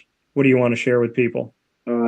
Section 3 is a tough schedule. It always has been, especially when I was a little kid watching games. Like, it's just always been competitive, and other places don't realize that Upstate Central New York Section 3 is a really good place to play football. You get to leave West Jenny as a champion. Mm-hmm. What does that mean to you, Landon, that it's the first championship in a while? And here's the irony, is that I sat with Joe Corley over the summer and a bunch of the student athletes from the last time a sectional championship was won. We did that to celebrate the team, not knowing that you guys would win this year. So the beginning of the season, we celebrated the last champion. The end of the season, we celebrated the new champion. What does it mean to you that you get to leave West Jenny as a champion? It means everything. I wanted to show out for the community. I said that in my interview before the game, and it's exactly what we did. And just going back to the beginning of the season, I mean, we had a lot of doubters because we were 1-2, but then we just shifted it around, and I mean, everyone showed our hard work pulled through. Derek, for you, to leave as a champion means what? I just feels like we were able to complete our story, and now we're ready to move on to the next chapter in our lives. And for you, was there any sweeter way to close that chapter than to hoist a sectional trophy? I don't think so, especially since we finished in the semis last year, and being able to complete the story like we did this year was really a special thing. I was really happy to be able to do it with some of my best friends. Why do you think the team was able to be so successful this year, Derek? I'll start with you. Why did this specific team become a championship team? Because we all bought into what the coaches were telling us, and what our captains were telling us is that we could be more than what we think we are right now, especially after that FM loss, not having our two coaches. Coming out of that game, we all knew what we were capable of just because we didn't get blown out by FM like everyone was expecting us to be. Who was the biggest influence on you, Derek? Who can you say, either a coach or a fellow student athlete, that you feel like had the biggest positive effect on you? For coaches, definitely Coach Corley, and for players, Vincent. Frenzy? Yes. Okay, so let's and you were at the show that I did with Vinny Frenzy about going to date, and I know you were sitting out there. He shouted you out a bunch. I mean, you guys have a really close relationship. Being one of your best friends, what is it about Vinny that you think has pushed you and brought out the best in you? That he just expects the best out of everyone. That he doesn't have time for anyone wasting time. If you're wasting time, not paying attention, you're not going to be on his good side, and then that's just not going to be good. What's it going to be like to not block for him coming up? It's definitely going to be different, I would say. Yeah, it's just going to be weird not having big, tall kid behind me, running past me at full speed. Landon, for you, who has had the biggest effect on your life on this team, coach or player? Definitely Coach Schmidt, the defensive coach. He took me under his wing last year, my junior year, and ever since he believed in me, and he made me a better person and a better player. And Derek said that this team just bought in. That's how you guys got through it. What would you like to add to that on why this was a championship season? We didn't hang our heads. We instead of like pouting, we're 1-2, we're not gonna do anything. No, we said no, we're not gonna take this anymore. We're gonna wake up the next day we're gonna do our sprints, we're gonna watch film, we're gonna lift, and then next week we're getting ready for, I think it was Auburn next, and we were just gonna play our game, and we are just gonna run with it. And we ended up winning by like 40, and we knew right there that we were gonna be special. You guys had an interesting season. There was things going on with your field. You had to play the beginning of your season on the road. There was a lot of adversity besides the normal adversity of having a tough schedule. Landon, what did you learn from the adversity of all of the things you couldn't control this year that were so unique? Not being able to play on the turf or even practice on the turf, it just kind of humbled all of us, and especially me. You just got to work with what you got, and you can't look at the negative side of things. You just got to be able to go out there and be happy that you're playing the sport that you love. Derek, why did the team stay together and not turn on each other at a time where emotions run high, where you can't be at home, you can't practice on the turf, you can't play on the turf? How come everybody stayed together? I think everyone stayed together just because they were excited to be out there with their best friends and their brothers, just going out there competing and working as one. We sat on a couch the last time we were together, and we got to have some fun. We're going to play rapid fire in just a few minutes, and we'll do a round robin thing. So not just you to me, me to you, but you guys will be able to ask each other questions as well. Before we get there, Derek, why has West Genesee High School been a positive part of your history? Not just the football team, but why does West Genesee have a special place in your heart? Just because of all the great connections that I've been able to make over the years, and just the community feels like a family here. Landon, for you, why do you like West Genesee's community? What is it about it that makes you feel prideful?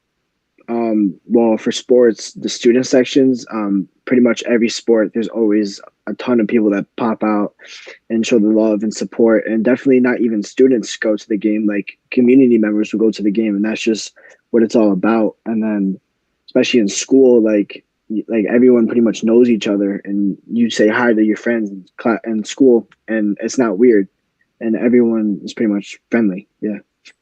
Repping not just West Genesee, but Central and Upstate New York means what to you, Landon?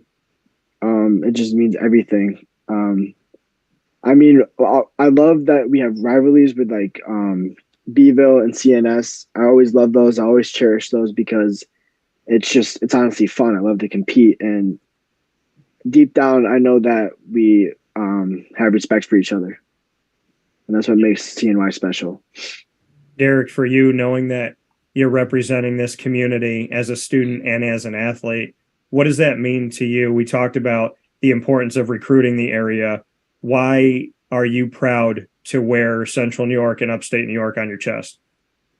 I'm just proud to represent Central New York because it just shows, no matter where you come from, you can still be able to do whatever you want and make it wherever you want.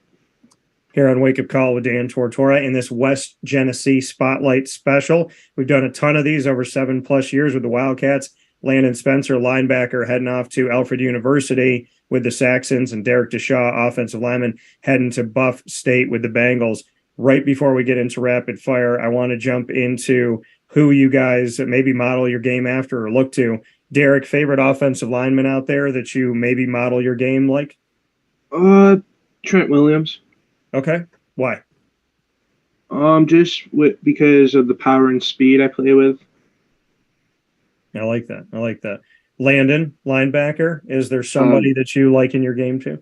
Yeah, I want to say Troy Polamalu, but he's a strong safety. But I mean, he's kind of a linebacker. But Ray Lewis, he's a mean guy. Okay. And you said you like to hit people. So why can you be so mean on the field? And are you able to flip the switch when you get off the field? Oh, definitely.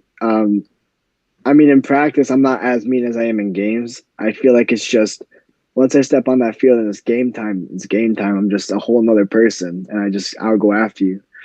But I mean, off the field, I show respect to like my opponents.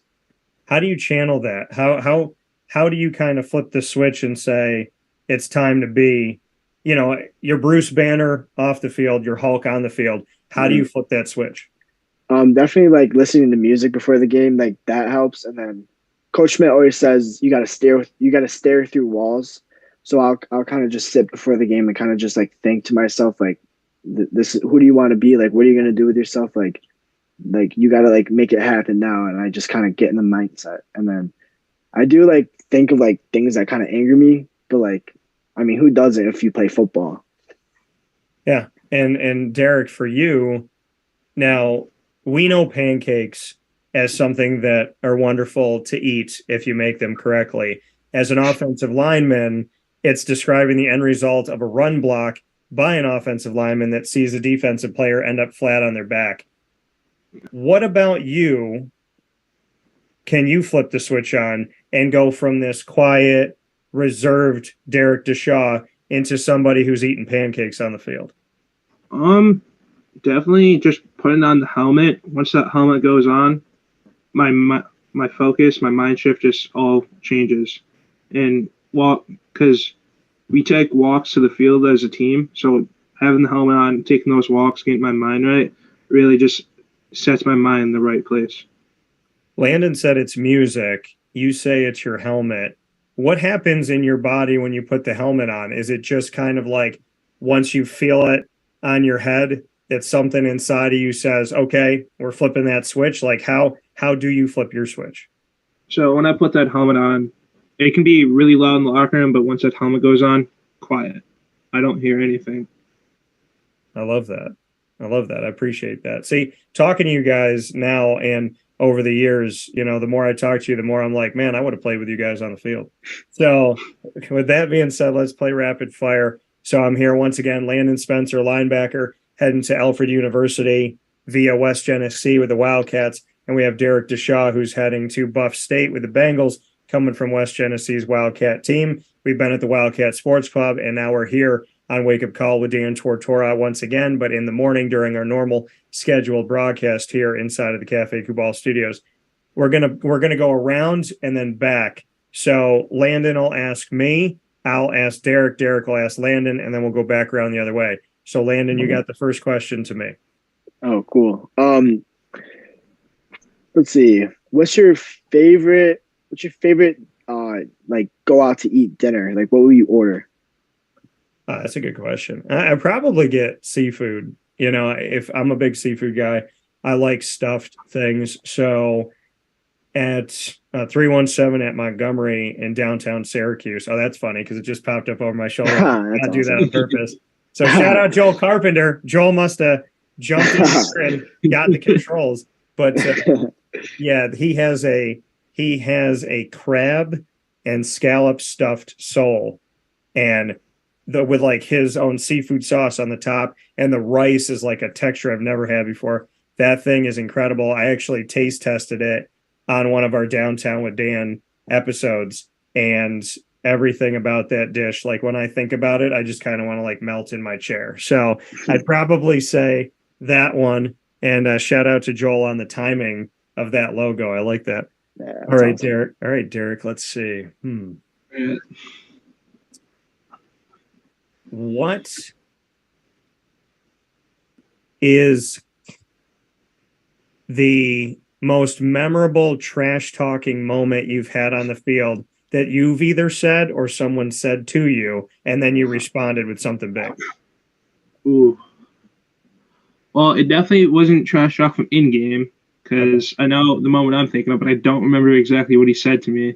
It was Vincent from doing scout defense, and he was coming off the edge, and he was saying something like, oh, I'm going to get past you. So I was like, yeah, bud, you ain't going to be saying that when you're on your butt. So, yeah, definitely Vincent. Okay, all right. Did you win that one, I'm guessing? Yeah, I did, actually. Okay, all right. I like that. So was that a pancake or was it something else? Wasn't a pancake because he's too agile for that. So Okay. I was just able to keep him in front of me. That's what I counted as my win. All right. I like it. I appreciate that. Keep everything in front of you as a lineman, right? Yeah. So Derek, go ahead. You got one for Landon. All right, Landon. So we've been teammates for years now. So my question to you is, out of all the years, what is your favorite memory? Memory? I gotta say, it was either Beeville or winning the chip, because after Beeville, when we won, I went straight to you, and I remember we were just hugging midair because I wanted, the first person I saw was you, and I was like, Derek, we beat Beeville in Class AA, and we're just a Class A team. But when we won the chip, I'm like, I found Derek again, and it's just like we've been playing since, I don't know, 6th grade, 7th grade, and it's just all that hard work. It just finally came, and like I got to celebrate with my best friend, so that's definitely my best memory. And why, in both of those moments, like you said, either one of those is your favorite memory, Landon. Why did you run up to Derek? I don't know. I just have like tunnel vision. I can't really like explain why. I just saw him and I was like, I love you, buddy. Like, we did it. That's awesome. I love that. I appreciate that. And I appreciate that connection that you guys have. Landon, you can go ahead with one to Derek now. All right. Let's see. See, Derek gets it. Like, I can't, when you have a swivel chair in the studio, I Yeah. can't sit still. I have to do this. Yeah, I have to move. Let's see, Derek. I have a question for you. I got one. So this year, what made you want to stick with wrestling even though the football season was over? Oh, good question. I think realistically, it was just knowing that I was going to play college football and I wanted to be able to stay in shape and be the best I could and help out with my balance more. Cool. I like that. All right. Good stuff. Derek, what do you got for me? Ooh, all right. What have I not asked you over the years yet? Yeah, that's fact. That's a tough. Well, you know what? The toughest person to figure that out with is Corley, because he was literally the first, like, West Genesee football was the first West Genesee Wildcats show we ever did at the Wildcat Sports Pub over 7 years ago. So him and I have been asking each other questions in rapid fire for over more than half a decade. So at this point, I can't even remember what I didn't ask him. So it's pretty crazy. All right, I think I got one. Okay. With the recent news of, what's going on with Syracuse basketball, what are your thoughts on Joe Girard returning for a 5th year? I think that if I had to put my feet to the fire right now and answer that question, I would say I'm 60% that he will, and I'm 40% that he won't. I feel better about him coming back than I felt about Symir, who's transferring, which I understand because they really didn't give him the time that I thought he deserved. And Jesse, I think Jesse knows he could play overseas. So, I think Joe, why would it hurt to come back for another year? I think in Joe's case, it would be very helpful and good for him. So I think and I felt this way for a couple of weeks. I think I feel better about him coming back than I don't. I feel pretty good about it. All right, Landon. All right, Landon. I've never asked this question before, so let's have fun with this. Okay. You get to create your own Suicide Squad. So like in DC, you get to create a villain group. It doesn't have to be DC. It could be Marvel. It could be anything. Got you. This is cool. Okay. But you're creating your own Suicide Squad. And I want to know of the villains that you would put on. Call it the Suicide Squad. Call it the Justice League Dark. Call it whatever you want to call it. But if you created a team of villains, okay, what 3 villains would you pick to be on a team with you? Okay. Definitely the Joker, hands down. Wait, which version of the Joker though? That's the most version. Christian Bale. So Heath Ledger. Okay. So Heath Ledger. Yep. All right. Let's see. There's a lot of them. Doc Ock. Okay. He's kind of badass. Okay.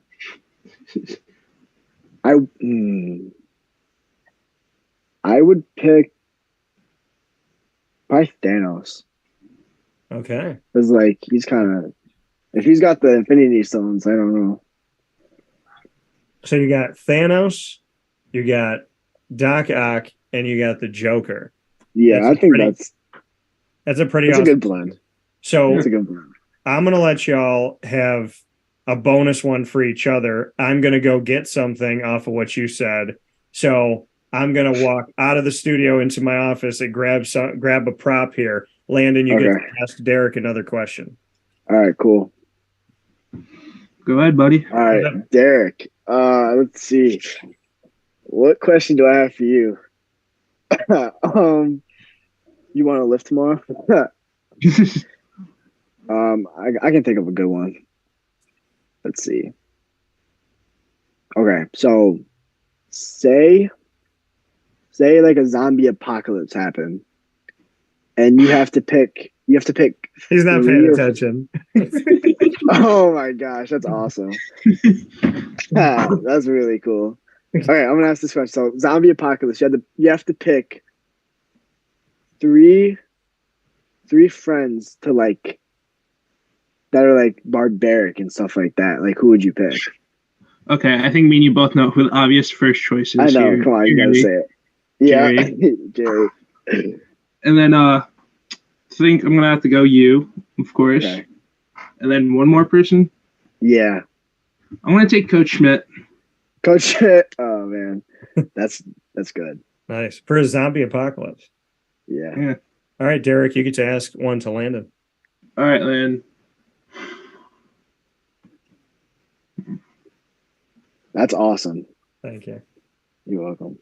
Man. All right, Landon. I guess I'm just gonna have to give you the same question. Zombie Same apocalypse. Yeah. Jerry, obviously. Let's see. Who's like really Mr. Schultz. That's our old coach from Modified. And then that's actually my girlfriend's dad. Fun fact. Okay. And then honestly, Derek, I'd pick you because you'll just lay out and you'll do the job. All right. I like it. So that coming from Landon Spencer as well as Derek Dishaw from West Genesee, student athletes on the football team. Landon's got one more baseball season. Derek just finished up wrestling season. Landon will be heading off to the Alfred University Saxons to continue his football career. And Derek will be continuing his football career as he steps forward to Buff State with the Bengals. Gentlemen, on behalf of all the shows we've gotten to do together and the community and everything that you've done, thank you so much, because my relationship with West Genesee has, it's given me so many great people in my life and more than I could ever ask for. You guys are a part of that. And as you should know, but I'll tell you again, we sat together on the couch. We're together here on screen today. You are always welcome on my show, and you are more than welcome to continue telling your story from Alfred University as well as Buff State. Thank you so much. Thank you. Yeah, absolutely.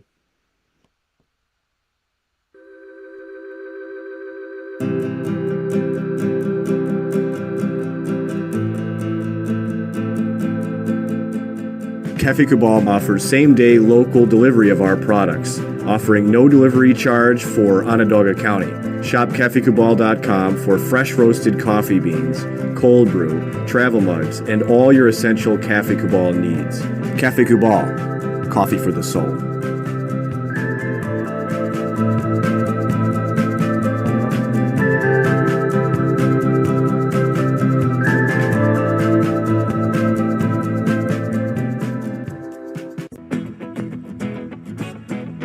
This is Amy from Mother's Cupboard, home of the Whole Frittata. We are open daily 6 a.m. to 1:30 p.m. For takeout orders, call 315-432-0942 and tune in to Wake Up Call with Dan Tortora for our monthly food challenge and try our Wake Up Call signature menu item available 7 days a week.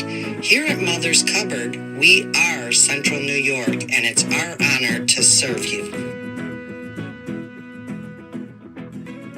Ma and Pa's Kettle Corn and Popcorn Factory remind us that every day is worth celebrating. Find them at 201 Old 7th North Street in Liverpool, New York, open Monday through Saturday in-store and all the time online at maandpaspopcorn.com. Serving our Central New York community and beyond, you can order all throughout the country at maandpaspopcorn.com. And remember to get your tins, which have in-store half-price refills forever. Ma and Pa's Kettle Corn and Popcorn Factory, available to you for fundraising and all of your events by calling 315-450-6272. That's 315-450-6272. Ma and Pa's Kettle Corn and Popcorn Factory.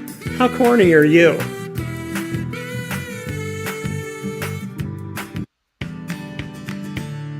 Witty Wicks Candles and Gift Shop, Township 5, Camillus, where you will find handcrafted all-natural soy wax candles over 60 cents to freshen up your home. We carry a wide range of locally made items, Salsa Q's, Syracuse Salt, and Chocolate Pizza Company, to name a few. Let our knowledgeable staff help choose unique gifts and keepsakes for any occasion. Gifts for family and friends, and maybe a little something for yourself. Witty Wicks Candles and Gift Shop, Township 5, Camillus.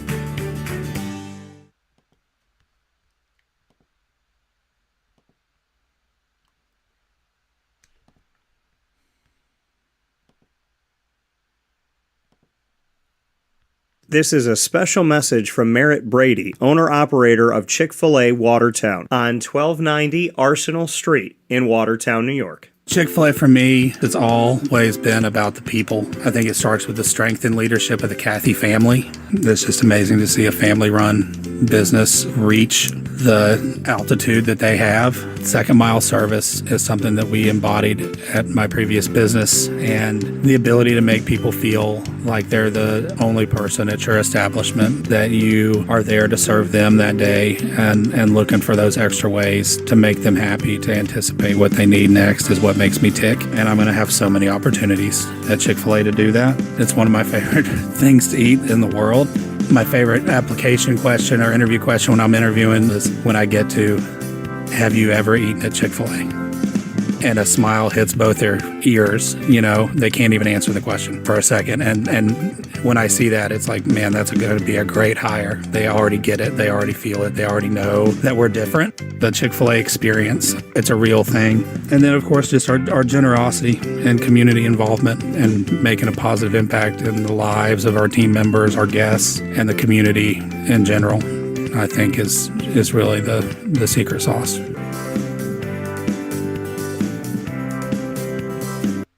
Welcome back here to Wake Up Call with Dan Tortora inside of the Cafe Kubal Studios, hanging out with you where sports meets that thing called life. Hope you're having yourselves a fantastic morning this morning.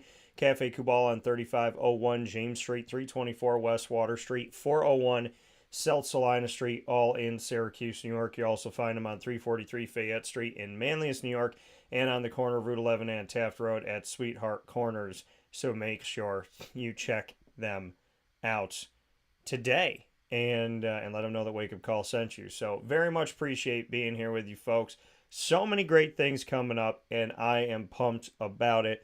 So big time shout out to Tourney Time and all the great stuff that's coming up here. With a couple minutes left in today's broadcast, I want to shout out the women's basketball tournament here as we take a look at D1 and what's going on here. South Carolina, the 1 seed from Greenville 1. There's only 2 locations now that they're doing. So they have Greenville 1, Greenville 2, and then they have Seattle 3, Seattle 4 is what we're looking at here. So taking a look at these teams that are moving on, I want to make a note of this. So in the Sweet 16, we have South Carolina and UCLA, as well as Notre Dame and Maryland coming out of Greenville 1. Out of Greenville 2, we have Miami and Villanova, 2 teams that used to face off in the Big East, mind you.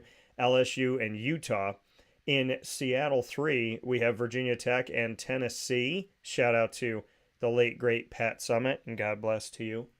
And then we have Ohio State and UConn. And in Seattle 4, we have Colorado, Iowa that have moved forward, and Ole Miss and Louisville. So some great stuff coming up here. Some awesome opportunities. UConn still alive. South Carolina still alive. A lot of great matchups to come here on this inside of this women's basketball tournament for Division 1. and that is their Sweet 16. The men's Sweet 16, very excited about this as well. We have Alabama facing off against San Diego State in the South region. Alabama the 1 and San Diego State the 5. And so we have representation of the SEC and the Mountain West in that respect. And also in that region, the South region of the men's Division I NCAA tournament bracket, we have Creighton out of the Big East as a 6 seed and Princeton out of the Ivy League as a 15 seed. These games are going to officially happen. I can't wait. I really can't. So today is the 22nd, and I'm very impatient for the games that are coming up. These games we're talking about games that are coming up here on Thursday and Friday. So very excited for that. So these are all Thursday games I'm mentioning here. In the Midwest bracket on Thursday, we'll have number 1 Houston out of the American Athletic Conference, aka the AAC, and we will have Miami coming from the ACC as the 5th seed, Houston the 1 seed, and that game will be happening on Friday out of the Midwest region. And we also have the 2 versus the 3, Texas of the Big 12, the 2, and Xavier of the Big East, the 3 seed.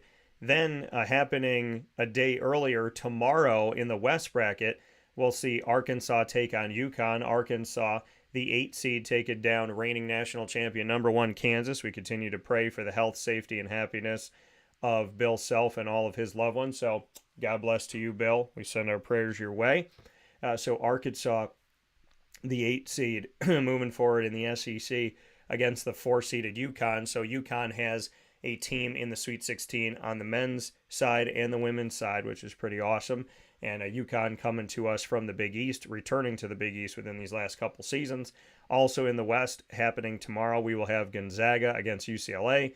Gonzaga the 3, UCLA the 2. Gonzaga of the West Coast Conference, a.k.a. the WCC, and UCLA of the Pac-12, both on the West Coast. Gonzaga in Washington and UCLA in California. Then happening in the East brackets, we have FAU and Tennessee. We have FAU, the 9 seed, taking off against the number 4 seeded Tennessee. FAU coming from the American, coming from Conference USA. I know what I was saying in my head, and I said it differently. Coming from Conference USA this season. Next season, they will join the American Athletic Conference. So FAU representing Conference USA. Big shout out to CUSA and FAU in winning their first ever NCAA tournament game and backing that up by winning their next game in the round of 30. So they had never won an NCAA tournament game. Now they're in the Sweet 16. So in their first season of winning the NCAA tournament game, they're in the final 16 of over 360 schools. Not too shabby for making history on top of history. They will represent the Conference USA going up against the SEC's Tennessee, the 9 versus the 4 respectively. And that game will be happening on Thursday. And also happening on Thursday, 2 state teams, Kansas State and Michigan State. Kansas State of the Big 12, 3 seed, and number 7 seed of the Big 10, Michigan State, will be happening on Thursday. So a lot of great stuff yet to come here in both of these tournaments for men's and women's basketball. Sweet 16s have been decided, and we are about to see some magic of March continue to go on here, coming up here very, very soon, which I'm so excited about. And I'm going to take a look into the CBI and the NIT in a minute here, but I want to take a step over to the NBA and where things are at right now, because the NBA is getting closer and closer to playoff time, and we know the top 10 teams make it into the playoffs. Milwaukee, Boston, and Philadelphia of the East have already clinched playoff berths. My Toronto Raptors are within the top 10 right now, so they'll have a shot at it. Charlotte and Detroit have been eliminated already in the East of going to the postseason. In the West, we know that the Denver Nuggets have already won their division, and so they've clinched a playoff spot and won their division. They're the only team in the West to clinch a playoff spot. We talk about the West and the East, and historically, over the last many years, the West has had teams with better records than the East, and they typically don't have things figured out as far as who's going to take what, because their records are so strong. And, you know, it continues on this year, as we know that 3 teams in the East have clinched a playoff berth. In the West, there's only one team that's done it, Denver Nuggets, and we have a couple teams eliminated, San Antonio and Houston, two teams that we're used to seeing in the playoffs. Los Angeles Lakers are in a place where they could be eliminated, but to push my point even further, the record for the Lakers, 35-37, and right now they're out of the playoffs if it happened today. The Toronto Raptors have the same record, and they're the 9th seed of 10 seeds in the playoffs in the East. So, the West has been doing this for a long time. They have been the side of the NBA where it's a lot harder to get into the playoffs, and having a losing record doesn't cut it. And in the case of the East, it does cut it, and it continues to cut it this year. So we shall see as we move forward. I want to go back to college basketball, take a look at the NIT, and seeing the men's side of things for the NIT, taking a look at this bracket. We have for the NIT, it's already been decided on one end who the Final Four are going to be. So half of the Final Four has been decided.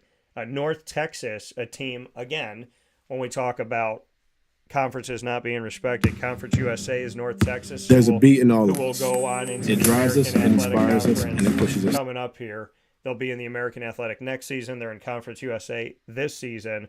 North Texas was given little to no respect. They went into the NIT as a 2 seed, and they took down Elkhorn. From Elkhorn, they took down Sam Houston. Then they took down Oklahoma State of the Big 12. And North Texas, in an overtime win, took down Oklahoma State 65-59, and they're moving into the Final Four. Also moving into the Final Four is someplace in Wisconsin. So Wisconsin moves on here, as they were the 2 seed as well. 2 seeds looking good, right? North Texas a 2 seed, Final Four. Wisconsin a 2 seed in the NIT, moving on to the Final Four. They went through Bradley, then they beat Liberty, who was a really good team. And Liberty, again, doesn't get the respect that they deserve. They were a good team this year. And they defeated Liberty 75-71. Then they defeated Oregon of the Pac-12, 61-58 to move on to the Final Four. And so we will find out who's going to be in the other side of the Final Four when Cincinnati takes on Utah Valley tonight at 9 p.m. Eastern Time on ESPN2. Another disrespected team, and inside of the American, that being Cincinnati. And UAB, who's in Conference USA and will be in the American next year, they have a shot against Vanderbilt tonight to go to the Final Four. So if UAB and Cincinnati were to win, 3 out of the 4 Final Four are either teams in the American Athletic or will be in the American Athletic Conference. Kind of interesting if that all were to shake out. Cincinnati's in the AAC. North Texas and UAB are in Conference USA. They'll be in the AAC next year. So I talked about North Texas, Cincinnati, and UAB being worthy of a bid to the NCAA tournament. If they all make it into the Final Four of the NIT, I think that even more states my case. So just like when Memphis didn't get in to the NCAA tournament under Penny Hardaway a couple of years ago, and they ended up winning the NIT. So yeah, I mean, it's awesome. Great moments and some good games coming up here. I want to look at the women's NIT as well and give some shout-outs where shout-outs deserve to be had, because the NIT for the women's side of things has put us in a situation where there are a bunch of teams that are vying to move forward now.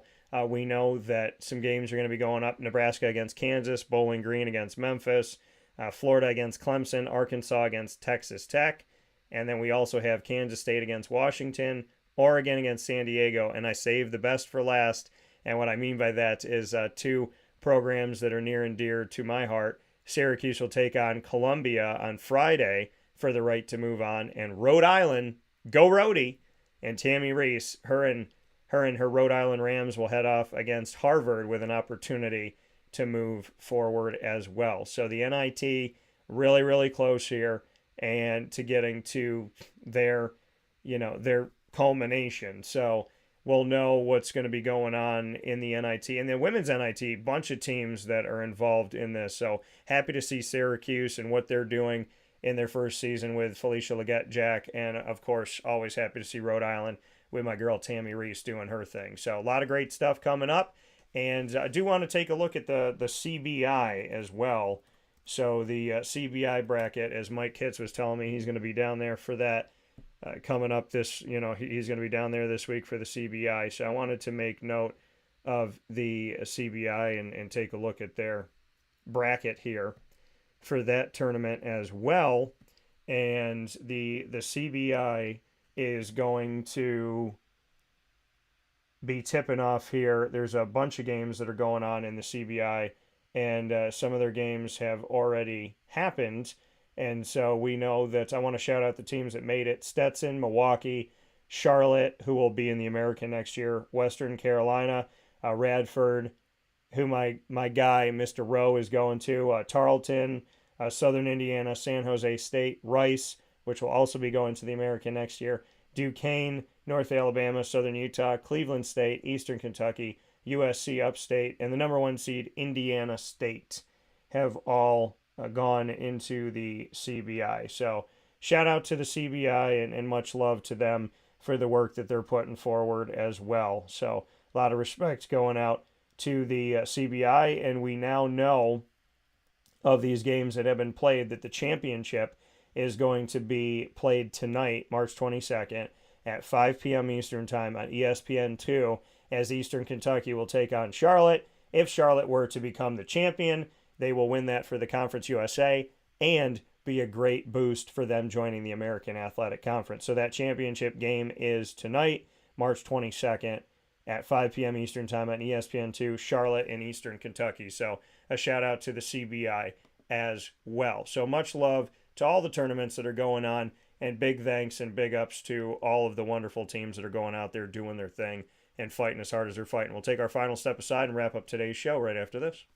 Carvel DeWitt, it's what happy tastes like. Do you know why? Because we make ice cream. Creamy, rich, flavorful ice cream. Not yogurt or iced milk like some of our competitors. Ice cream. Fresh, by hand, daily. For the calorie conscious, we have something new for you. Our new Carvelite. Same great flavor, creaminess, and texture of our regular ice cream with only 35 calories an ounce. So whether you want an ice cream cake, flying saucer, dasher, carvalanche, hard or soft ice cream, we will satisfy your craving with our fresh, handmade regular or new Carvelite ice cream. Carvel DeWitt. It's what happy tastes like.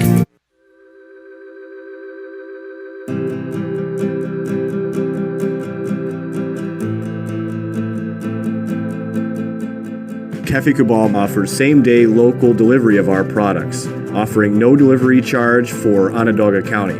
Shop cafecabal.com for fresh roasted coffee beans, cold brew, travel mugs, and all your essential Cafe Cabal needs. Cafe Cabal, coffee for the soul.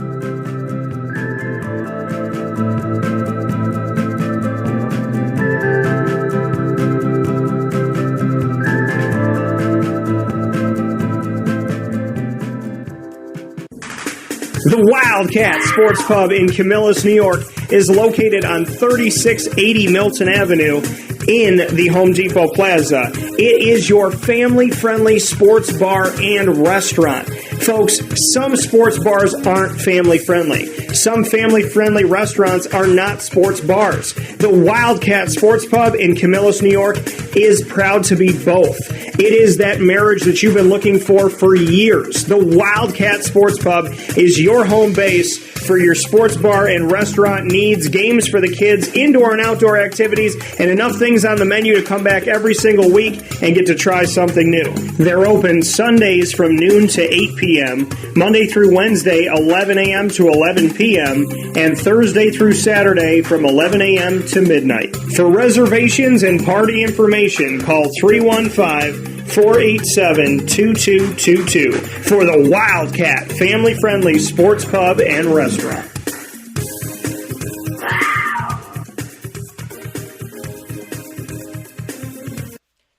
Welcome back here to Wake Up Call with Dan Tortora inside of the Cafe Kubal Studios, hanging out with you where sports meets that thing called life. I want to thank you for being a part of the show every Monday through Friday from 9 a.m. to 11 a.m. Eastern Time on YouTube.com, Facebook.com, both /WakeUpCallDT, Facebook.com /LiveNowDT, and on WakeUpCallDT.podbean.com.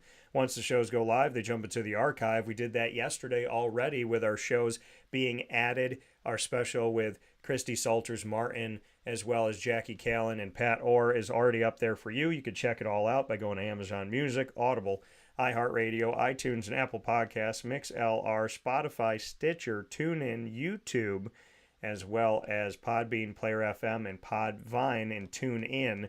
all you have to do is search Wake Up Call with Dan Tortora, or one word, Wake Up Call DT, on any one of these outlets, and you'll have our show that you can download, save, love, keep it forever. So subscribe to us on all of these app channels. Get us in to your phone, on your devices, and make sure that you download when you're traveling. This is important. When you're traveling, make sure that you already have us on your app.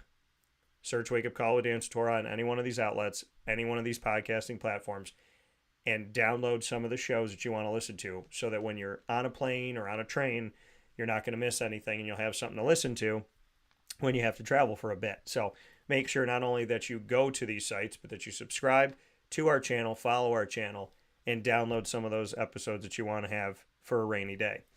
Thank you to our wonderful and incredible partners, Cafe Kubal, Carvel DeWitt, the Wildcat Sports Pub, Witty Wicks, PB&J's Lunchbox, as well as Avicoli's, Mon Pa's Kettle Corn, and Popcorn Factory. Much love to all of you. Canine Camp Dog Daycare. Appreciate y'all so very much, as well as Chick-fil-A Watertown, Great Lakes Honda City, Chick-fil-A Cicero, and Chick-fil-A Clay. Mother's Cupboard, Canine Campground Dog Boarding, Pizza Man, 317 at Montgomery. The name of the restaurant is the name of the location, 317 at Montgomery Street in downtown Syracuse. An all-new Downtown with Dan that is exclusive to 317 at Montgomery, where we taste test with the owner and speak with Joel Carpenter about the great dishes you can get. That's going to be coming up this week. Mother's Cupboard has the Cuse McMother, my spin on the breakfast sandwich that's available every day, 7 days a week, from 6 a.m. to 1:30 p.m. Go out and get it. We're going to be at Pizza Man tomorrow night, Thursday, March 23rd at 6 p.m. to have an awesome event with the state champion girls bowling team of the Baldwinsville Bees. A lot of awesome stuff coming up. You don't want to miss a single second of it. And, of course, you got to get your popcorn and kettle corn ready, and you do that at Ma and Pa's. With all these games that you're going to be watching and these movies and your Netflix shows and your Hulu shows and your Disney Plus and so on and so forth, HBO Max, you don't want to miss a moment of any of that, but you got to have a good snack for it. 201 Old 7th North Street in Liverpool, New York. 201 Old 7th North Street in Liverpool. Ma and Pa's. Head out there today. Let them know the Wake Up Call sent you. We are, of course, the proud and exclusive multimedia marketing partner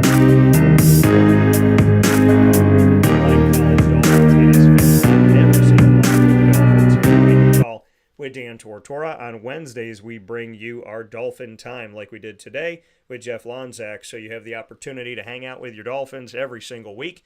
Moyne has never had this expansive of coverage, and we are so proud to not only bring it to Central and Upstate New York, but to bring it to the world because of our internet streaming TV and radio channels that we're able to reach out to you with. So shout out to the Dolphins. So happy to tell their stories. AD and DT every first and third Wednesday of each month, featuring Athletics Director Bob Beretta and myself, Dan Tortora, a.k.a. DT, every second and fourth Wednesday, diving into the stories of student athletes, coaches, administration, future Dolphins, and alumni, like we did today with Jeff Lonczak, the head coach of the Moyne men's and women's tennis teams. And it's senior day for the men's tennis team, so big shout out to all the seniors, and a God bless to that awesome class, and to everybody on both teams. As always, you can check out all of our content with the Dolphins by going to our ever-updating Moyne tab on wakeupcalldt.com. Bookmark it, save it, love it, and keep it forever. And, of course, you can also get to our Moyne content by going to youtube.com/wakeupcalldt and simply clicking subscribe. So make sure you do that. For more information on your Dolphins, go to LeMoyneDolphins.com.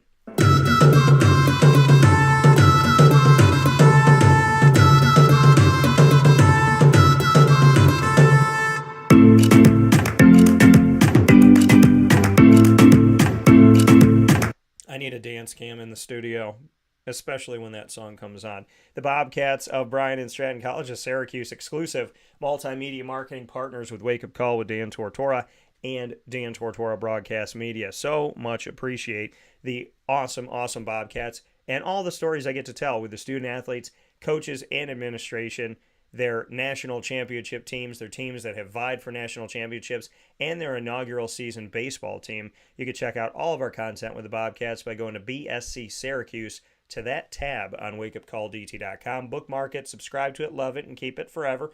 And, of course, you can find our Bobcats on youtube.com/wakeupcalldt. More Bobcat coverage than you've ever had before, and it's there for you on all of our channels, including youtube.com/wakeupcalldt. Click subscribe and search Bobcat Buzz. For more information on your Bobcats, go to syracuse.bsc, bobcats.com.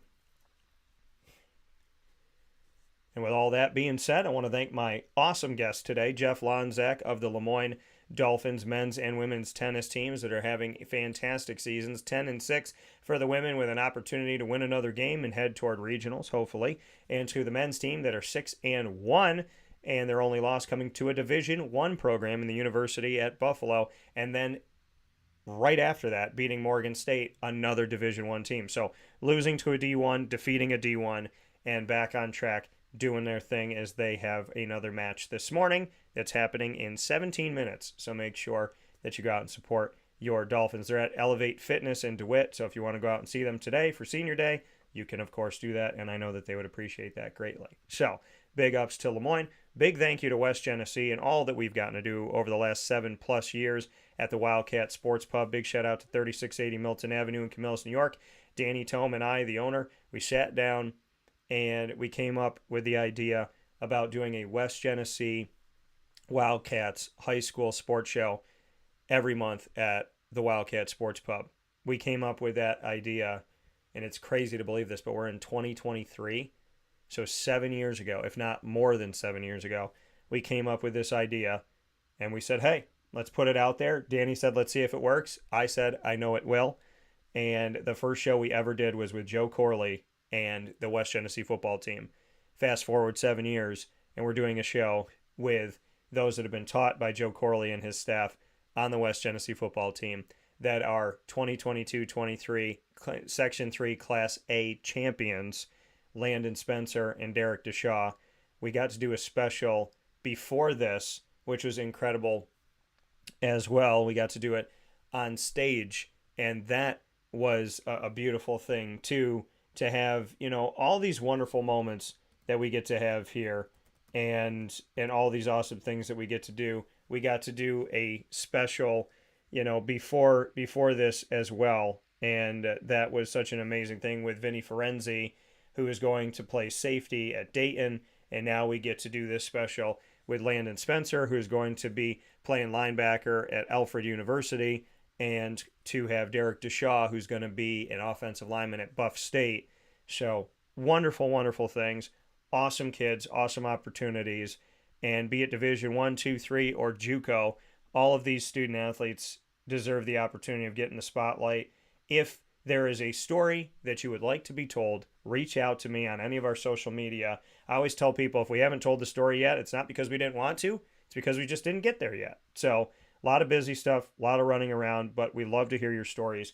So reach out to me on Facebook at WakeUpCallDT, Twitter at CallDT, and Instagram at WakeUpCall_DT. You can also send an email to dtstays@gmail.com.